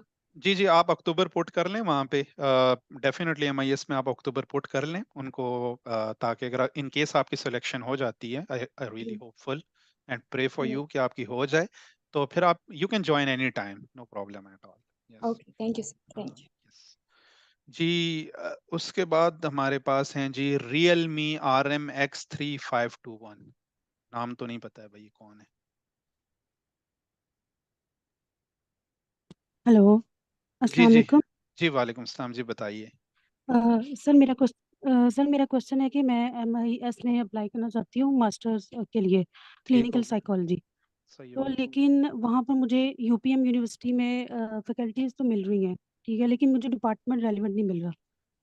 तो Well, उसके लिए मुझे क्या yeah, करना for चाहिए, that कहाँ one, देखूँ कि yeah, for that one, you always need to go for, if your faculty is there, then you can find out any relevant professor. अगर उसका अंदर डिपार्टमेंट डिफरेंट भी है तो कोई इशू नहीं है। If your faculty is good, for example your faculty of applied and sciences, अगर वहाँ भी अप्लाइड एंड साइंसेस है तो आगे डिपार्टमेंट कोई भी है वो कोई मैटर नहीं करता। लेकिन अगर आपकी फैकल्टी ही डिफरेंट है तो फिर इशू होता है थोड़ा सा। अगर आपको फैकल्टी मिलती है, अंदर प्रोफेसर ढूंढने की कोशिश करें उसमें जो आपसे रिलेटेड है, then it would be great for you. और सर दूसरा क्वेश्चन मेरा ये है कि मेंशन है कि हेल्थ को ऑफर की जा रही है स्कॉलरशिप, लेकिन मेडिसिन और क्लिनिकल फार्मेसी जो है उसको नहीं की जा रही। तो मुझे ये भी कंफ्यूजन है कि मेरा डिपार्टमेंट जो है ये किस उसमें फॉल कर रहा है। तो आपका काइंडली क्या ये है भी मुझे बेसिकली, क्लियर कर सॉरी, दें। क्या है आपका, आपकी प्रीवियस रिसर्च किस में है और क्या क्लिनिकल है? Psychology, clinical clinical clinical psychology psychology. देखना पड़ेगा। मैं चले आपको दोबारा देख के कंफर्म कर दूंगा। एग्जैक्टली डोंट रिमेम्बर, मैंने लास्ट टाइम जो एप्लीकेशन देखी थी तो वो 2020 में शायद जी देखी सर। थी। सर सो अभी आपने ग्रुप नहीं शेयर किया, लेकिन शेयर किया वो भी काइंडली कर दें।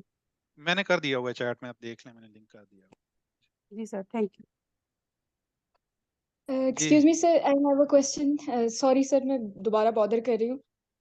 जी जी बताइए, कोई मसला। सर मैंने ये पूछना था आपसे कि बेटर क्या है, 1 ईयर मास्टर्स या 2 इयर्स मास्टर्स के लिए हम करें? Masters 2 years bye research. 2 years by research, क्योंकि सर मेरे ग्रेजुएट स्कूल में 1 ईयर ही चल रहा है सारे सारे डिपार्टमेंट्स का, USM में।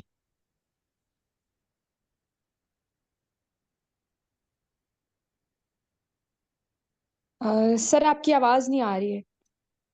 अब देखें आ रही है? जी जी, अब आई है जी। हाँ वो ये है ना कि लिखा वहां पे 1 year ही होता है। 1 year is the minimum time to complete that, but normally 2 साल तक जाता है आपका। तो ओके, हाँ, thank you. That would not be an issue. Yes जी, सदफ इकबाल। अस्सलाम वालेकुम सर। जी वालेकुम सलाम। जी बताइए सदफ। सर मेरा क्वेश्चन है कि मैंने प्रीवियसली जो है बैचलर इन कॉमर्स किया हुआ है, 2 इयर्स की डिग्री है। उसके बाद मैंने MBA किया था 3.5 इयर्स का पंजाब यूनिवर्सिटी से। तो अब मुझे कंफ्यूजन हो रही है कि मुझे मास्टर में जाना चाहिए या PhD के लिए अप्लाई करना चाहिए। आपकी टोटल एजुकेशन कितनी बन रही है, 16 ईयर और 18 ईयर? सर 18 ईयर बन रही है, क्योंकि मैंने HEC से इक्विवेलेंट हाँ, सर्टिफिकेट लिया हुआ है। Then you will go for PhD। Okay. और सर मेरा एक और क्वेश्चन ये है कि जैसे मेरी जो थी स्पेशलाइजेशन MPhil में थी इंश्योरेंस एंड रिस्क मैनेजमेंट, तो मैं इसको चेंज कर सकती हूँ, लाइक मैनेजमेंट या स्ट्रेटेजिक मैनेजमेंट की साइड पे जा सकती हूँ डेफिनेटली, फर्दर? जी जी बिल्कुल जा सकती ओके, हैं, एग्जैक्टली जा सकती हैं, कोई इशू नहीं। Thank you so much. Thank you sir. जी तंजीला।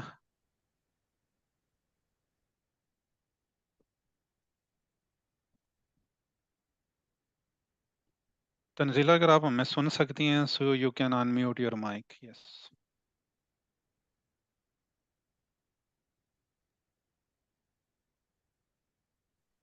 अस्सलाम वालेकुम सर। जी वालेकुम सलाम। जी बताइए तंजीला। सर मैंने ये पूछना था, मुझे ना कुछ जैसे यूनिवर्सिटी है USM, उसकी हम्म फैकल्टी की डेजिग्नेशन का इशू आ रहा है। जैसे वहां पे जब यूनिवर्सिटी ओपन करते हैं तो मेन हेडिंग्स होती है ना कि professor, associate professor, then lecturer. जी जी तो वहां पे उन्हें प्रोफेसर की हेडिंग में ही लिखा हुआ है, लेकिन फिर जब मैं उन्हें मजीद सर्च करती हूँ तो फिर एक जगह पे लिखा हुआ है एसोसिएट, और जब उनकी डिटेल CV पढ़ती हूँ तो नीचे लिखा हुआ है कि वो सीनियर लेक्चरर हैं। वो आई थिंक उनकी ना तो अपडेट नहीं होती ना बाज़ औक़ात वेबसाइट, वो मतलब अपडेट नहीं करते डेफिनेटली। तो इसमें जो बेस्ट अप्रोच यही होती है, अगर आप उनको अप्रोच करना चाह रही हैं तो आप उनको डॉक्टर करके अप्रोच कर दें ना, डियर ठीक है, क्योंकि डॉक्टर। मैंने एक मेल की थी, उन्होंने बल्कि मुझे रिस्पॉन्स किया कि मैं प्रोफेसर नहीं हूँ, मैं तो सीनियर लेक्चरर हूँ। हाँ हाँ, इस तो सिनेरियो में ना हालांकि जहाँ आपको, हाँ जहाँ पे आपको ये कंफ्यूजन हो तो always go with the doctor, always go with the doctor अगर जहाँ पे कंफ्यूजन हो। क्योंकि वो सीवीज बाजू का सॉरी वेबसाइट्स अब जो है ना अपडेटेड नहीं होती, तो वो फिर ये होता है कि चीजें पुरानी चल रही होती हैं, उनकी बाजों की प्रमोशंस हो जाती हैं और वो सीन उस तरह से चल रहे होते हैं। तो वो इवन ऑलवेज के एक जगह पे तो बल्कि लिखा हुआ था प्रोफेसर डॉक्टर एसोसिएट और आगे नेम। हाँ वो बाजू का तो होता है, so don't worry about that, just go with the doctor if you are confuse, if you are really confirm then go with the professor और व्हाटएवर। ठीक है सर, दूसरा मैंने ये कहना था, ये जो आपने आज सेशन दिया है रिसर्च प्रपोजल के बारे में, काइंडली इसका लिंक अगर आप ग्रुप में शेयर कर दें तो। ये अभी तो रिकॉर्डिंग चल रही है, आई डोंट नो कि कितनी लंबी हो गई है, सो डेफिनेटली ये अब डाउनलोड होगी, कहीं अपलोड करेंगे फिर इंशाल्लाह। Sure sure. ठीक है सर। जी जी thank you sir. Okay welcome. Okay जी, do anyone else have any question? अगर है तो पूछ लें, नहीं तो वी कैन वाइंड अप। जी किसी का क्वेश्चन है? हाथ तो नहीं खड़े हैं अब इतने, किसी का है तो हाथ खड़ा कर लें जी, अगर नहीं है तो नीचे कर लें। आप तंजीला का अभी भी खड़ा है।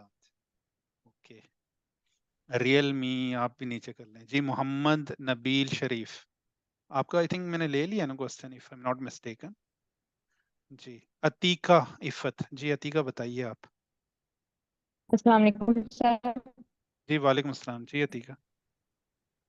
सर सर्च प्रपोजल बनाते हुए हम चैट जीपीटी से हेल्प ले सकते हैं या जी एआई डिटेक्शन यूनिवर्सिटीज में? चैट जीपीटी से आप हेल्प ले सकते हो, then you need to what we can say that rephrase it. आप डेफिनेटली उसको उसी तरह से नहीं डाल सकते, लेकिन इंफॉर्मेशन के लिए आप हेल्प ले सकते हो। बट डेफिनेटली जब भी आपको इंफॉर्मेशन पुट करते हो तो उसका रेफरेंस डालना इंपॉर्टेंट होता है। तो रेफरेंस आप उसी सूरत में डालोगे जब आप इंफॉर्मेशन किसी सोर्स से लोगे जिसका ना कोई पेपर या कोई चीज़ मौजूद हो वहाँ पे। तो चैट जीपीटी का जी डायरेक्ट सर। डाटा नहीं डालना आपने। जी जी जी सर, हम जब किसी भी कोई भी लाइन लेते हैं किसी पेपर से, तो उसको रिफ्रेज ना पहले हम क्विल बोर्ड से कर लेते थे, आई थिंक सॉफ्टवेयर है, फिर वो भाई प्लेजरिज्म डिटेक्ट नहीं होता है। अब उसमें ना एआई डिटेक्शन आ जाती है अगर हम क्विल बोर्ड से रिफ्रेज करें तो हमें वो यूज करना चाहिए या नहीं? देखें क्विनबोल्ट is not really trusted. What I can do is to पढ़ें चीज को, उसके बाद अपने अल्फाज में लिखें, and then you can go with the Paperpal. Paperpal is very good. उसमें आप अपना क्या सेंटेंस पुट करेंगे तो वो आपकी गलतियां निकाल के सेंटेंस को एकेडमिक बना देते हैं। सो उसका फ्री वेरिएंट भी है और पेड भी है, तो देख लीजिए आप अगर उसको कैसे यूज करना है। Okay sir, thank you so much. जी नबील आप पूछें क्वेश्चन। सॉरी मैंने आई थिंक आपका नाम शायद मेरे से स्किप हो गया, I am really sorry that. जी नबील आप बताएं।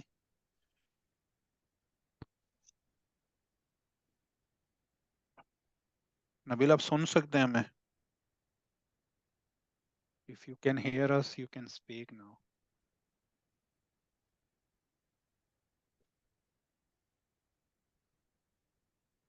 भाई चैट में नहीं पढ़ पाऊंगा क्योंकि अभी मेरी बिल्कुल बस हो गई हुई है, तो इसलिए आपने अगर क्वेश्चन पूछना है तो काइंडली माइक ओपन करके पूछ लें, that would be great for me sir as well. Sir मेरा एक और क्वेश्चन है।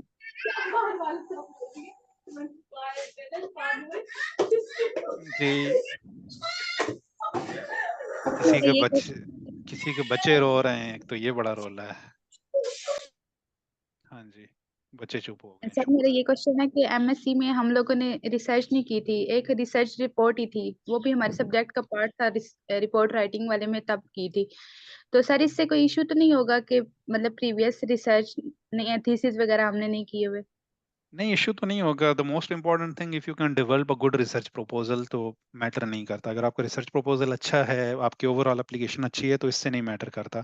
आई know many people who got selected without any publication और without anything, so don't worry about that. Just focus on your research proposal, motivation letter, make a good recommendation letters.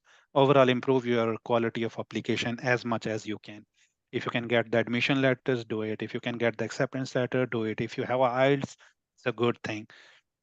हमारे यहाँ लोग एक चीज मुझसे पूछते रहते हैं जी कि सर मेरा गुजारा हो जाएगा इस चीज के साथ। When it's come to the scholarship, we never talk about गुजारा. We always talk about to make it the best. हम गुजारा नहीं करते। जब आप कहेंगे ना कि सर मेरे पास ये है तो गुजारा चल जाएगा गुजारा। गुजारा नहीं करना। You are competing with the 25 countries, not only from Pakistan. You are competing with 25 other countries.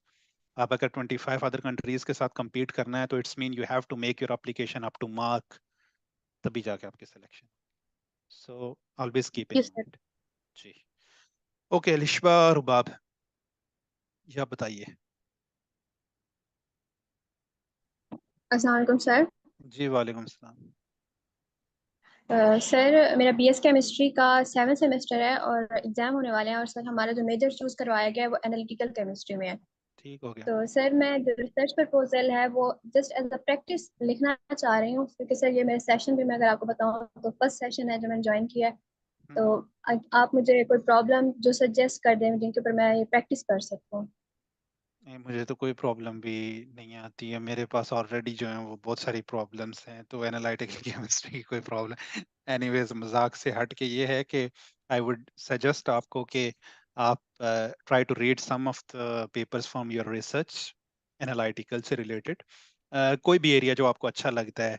Ask chat GPT about the current the hot topics, good topics for the research, and then उसमें से कोई एक आध title देखें जो आपको अच्छा लगता है, फिर उससे रेलिवेंट कोई बंदा ढूंढें, सुपरवाइजर ढूंढें, प्रोफेसर ढूंढें, उनसे डिस्कस करें और उनसे हेल्प लें। That's the best way to develop the research proposal, कि रफ सा आइडिया लें, फिर किसी सुपरवाइजर प्रोफेसर को सीनियर को ढूंढें जो उस आइडिया उसका फील्ड का बंदा हो, फिर उसके बाद ताकि वो आपकी हेल्प आउट कर सके, फिर वो पॉलिश करेगा आपकी चीज़ों को, रिव्यू कर देगा, फिर सर मिल के। हाँ जी सर ग्रुप लिंक भी शेयर कर दें। चैट में मैंने कर दी है, देख लीजिए, ढूंढ लीजिए उसको। Sir not able to find it, इस वजह से कह रहे हैं। ये दुख की बात है। चले मैं आई ट्राई माय बेस्ट कि मैं दोबारा उसको, 1 मिनट रुके। पता नहीं अब किधर गया होगा।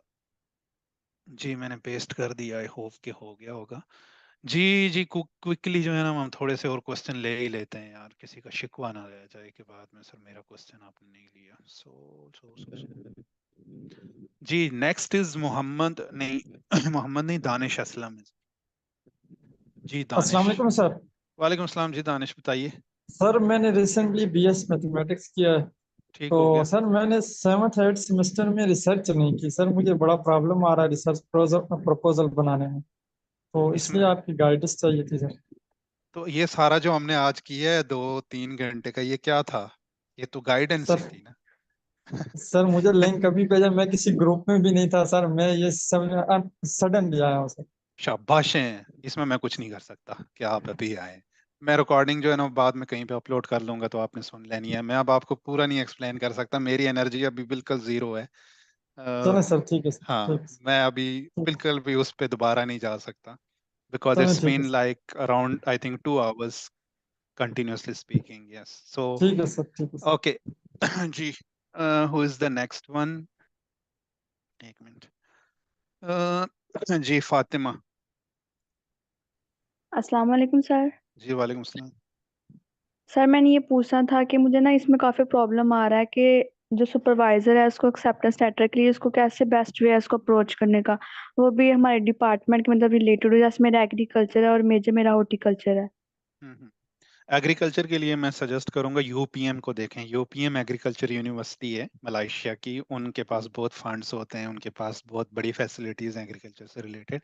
मेरे दोस्त हैं हामूदुर रहमान, जो लास्ट ईयर सेलेक्ट हुए थे, and he is also the admin of one of the group, and now he is doing amazing job as well to guide the students, so he got selected in agriculture as well. So UPM को देखें, उसमें बहुत सारे professor agriculture पे काम कर रहे हैं, and then you need to write the concise email कि मैं आना चाहती हूँ, आपके अंडर रिसर्च करना चाहती हूँ, और अभी MIS ओपन है, मैं उसमें अप्लाई करना चाहती हूँ, तो मुझे आपका कंसेंट चाहिए इन टर्म ऑफ, मैं आपको फॉर्मेट बना के भेज सकती हूँ, तो आप मुझे उस पर साइन करके भेज दें, काइंड ऑफ लाइक दैट। अगर ईमेल में ही कंसेंट दे देती हैं, that would be great as well, so don't worry about that. जी सर, उसके लिए बस ईमेल उनका सेंड करनी है कि साथ में रिसर्च प्रपोजल भी कंपलसरी है? नहीं, वैसे अभी आप उनको अप्रोच बस करें CV सेंड करें? विद योर सीवी आप करें, और आपको उनको बताएं कि मैं आपके एरिया में इंटरेस्टेड हूँ। If later on they ask for the proposal, then you can send your proposal as well. जी, और sir at a time for applying the application जो डिग्री है वो कंपलसरी है कि हम बाद में भी उन्हें करवा सकते हैं, क्योंकि अभी मेरे पास डिग्री नहीं है, अभी सिर्फ ट्रांसक्रिप्ट ही है। इनफ है, कोई मसला नहीं है। जब आपकी सिलेक्शन हो जाए उससे पहले आपको डिग्री बस मिल जाए, तो that is the great thing. हाँ ओके सर, थैंक यू। हाँ जी।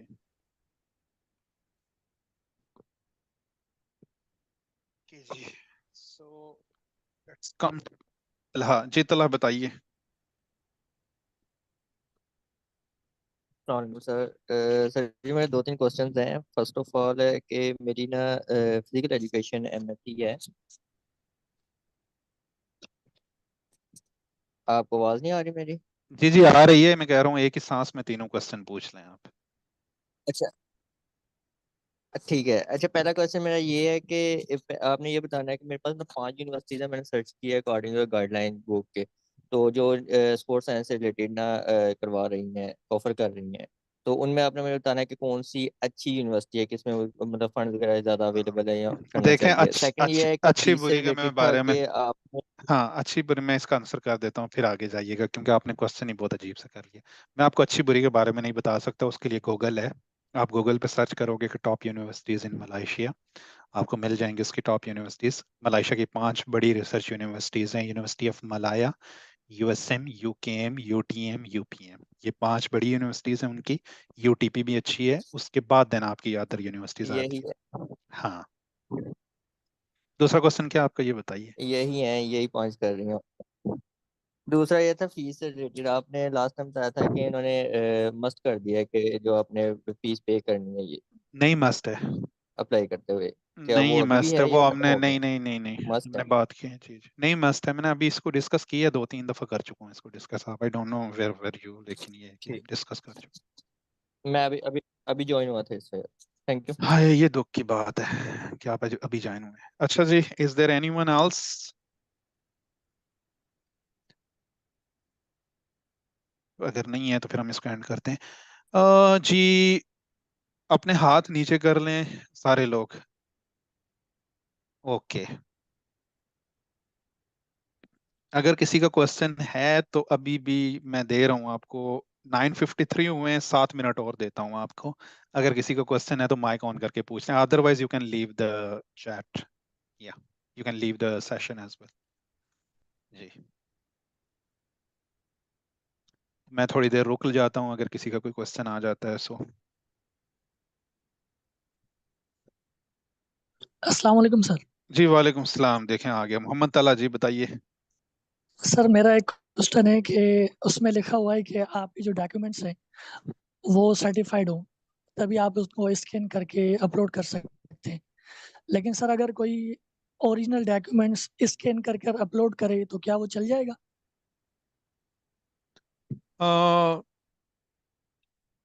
यार मैंने ना ग्रुप में भेजा है, या एक मिनट, ये गलत सेलेक्ट हुआ है, मुझे एक मिनट थोड़ा सा मुझे ये करने दें। एवरीवनस मीटिंग, मेरे से गलती हुई है, ये लिंक सेंड करने में, मैं दोबारा सेंड करता हूँ, सॉरी फॉर दैट। एक मिनट जी, अब एवरीवन, अब सबको जाएगा। वो फुरकान सेलेक्ट हुआ पड़ा था, वो सब फुरकान को ही लिंक जा रहे थे, सॉरी फॉर दैट। मैंने अभी नोट किए। होपफुली अब आपको मिल गया होगा ग्रुप। जी, अगर नहीं मिला तो मुझे बताइए। अच्छा जी, आपने क्या क्वेश्चन किया है जी? सर्टिफाइड, आप ओरिजिनल डॉक्यूमेंट भी स्कैन करके अपलोड कर सकते हैं। सर्टिफाइड आपने सिर्फ वो एप्लीकेशन का जो एंड पे आपको फॉर्म मिलेगा वो आपने 18 ग्रेड से सर्टिफाइड करवाना है डेफिनेटली। और अगर आप बाकी डॉक्यूमेंट सर्टिफाइड करवाना चाहते हैं तो उनकी कॉपियां करें, और किसी भी 17-18 ग्रेड से जो है वो करवा के तो आप वो अपलोड कर सकते हैं। But that's not really needed, you know. Okay sir, thank you. जी, ग्रुप लिंक मैंने भेज दिया है, काइंडली अगर आपको नहीं मिला तो मुझे बता दीजिए। लिशबा एंड हिना जी।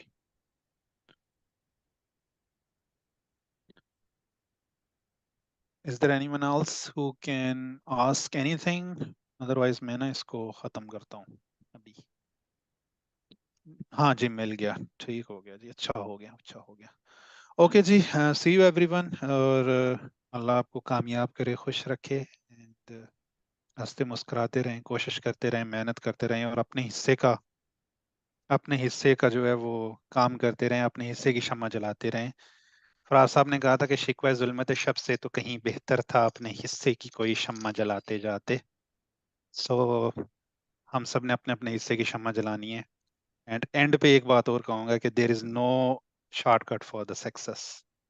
कामयाबी के लिए आपको रगड़ा खाना पड़ता है, प्रॉब्लम फेस करनी पड़ती हैं, आपको स्ट्रेस भी होगा, एंजाइटी, परेशानियां, दुख, तकलीफें, पार्ट ऑफ गेम। और अगर आप इन सब से गो थ्रू हो गए तो you are the one from the different. कामयाब वही लोग होते हैं जो इन सब चीज़ों को ओवरकम करके आगे निकलते हैं। So you need to do that. कोशिश करते रहें, मेहनत करते रहें, बाकी अल्लाह की ज़ात रास्ते बनाती है। और शक्ल पे, खूबसूरती पे, टैलेंट पे बाज़ स्कॉलरशिप नहीं होते, बाज़ ना अल्लाह का फजल होता है और आपका हो जाता है। राइट टाइम राइट अपॉर्चुनिटी पे अप्लाई कर दिया तो आपका स्कॉलरशिप हो गया। सो एक ये चीज़, और एक जो क्वेश्चन में किसी ने मुझसे पूछा था कि मेरा इतना है तो मुझे ये करना चाहिए, कभी भी अपने आप को सेल्फ रिजेक्ट ना करें। कोशिश करें कि अप्लाई ज़रूर करें, दूसरे लोगों को मौका दें कि वो आपको रिजेक्ट करें किसी बात पे। मेरा एक दोस्त था, लास्ट बात आपसे शेयर करके तो क्लोज करता हूँ। मेरा एक दोस्त था कश्मीर से, because I am from Kashmir as well. So उसने हंगरी का एक स्कॉलरशिप अप्लाई किया, उसके 65% जो है वो नंबर थे। मज़े की बात ये है कि उस पूरी साल ना कश्मीर की 2 सीटें थी वो हंगरी वाले स्कॉलरशिप में। पंजाब की आई डोंट नो कितनी थी, और इस तरह से उन्होंने ना वो डिस्ट्रीब्यूट किया हुआ था पाकिस्तान के लिहाज से, और उन्होंने सारी जो स्टेट्स को ना एक एक दो दो ऐसे ऐसे करके किया था। पाकिस्तान की टोटल आई थिंक एक या दो, टोटल पाकिस्तान की आई थिंक 8 या 10 सीट्स थी, जिनमें से कश्मीर की 2 सीट्स थी।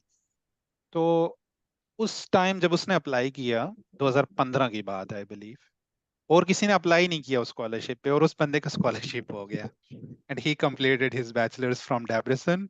एंड उसके बाद उसने वहां पे बिजनेस स्टार्ट कर दिया। तो बाज़ औक़ात अपॉर्चुनिटी आपको ऐसे भी मिल जाती है। So always think about the bright side. तो चलें, अपना ख्याल रखें, इंशाल्लाह कभी फिर इंशाल्लाह सेशन हम अरेंज करेंगे। तो अभी मुझे जाके रोटी बनानी है। Thank you, Allah Hafiz. You can now leave the chat।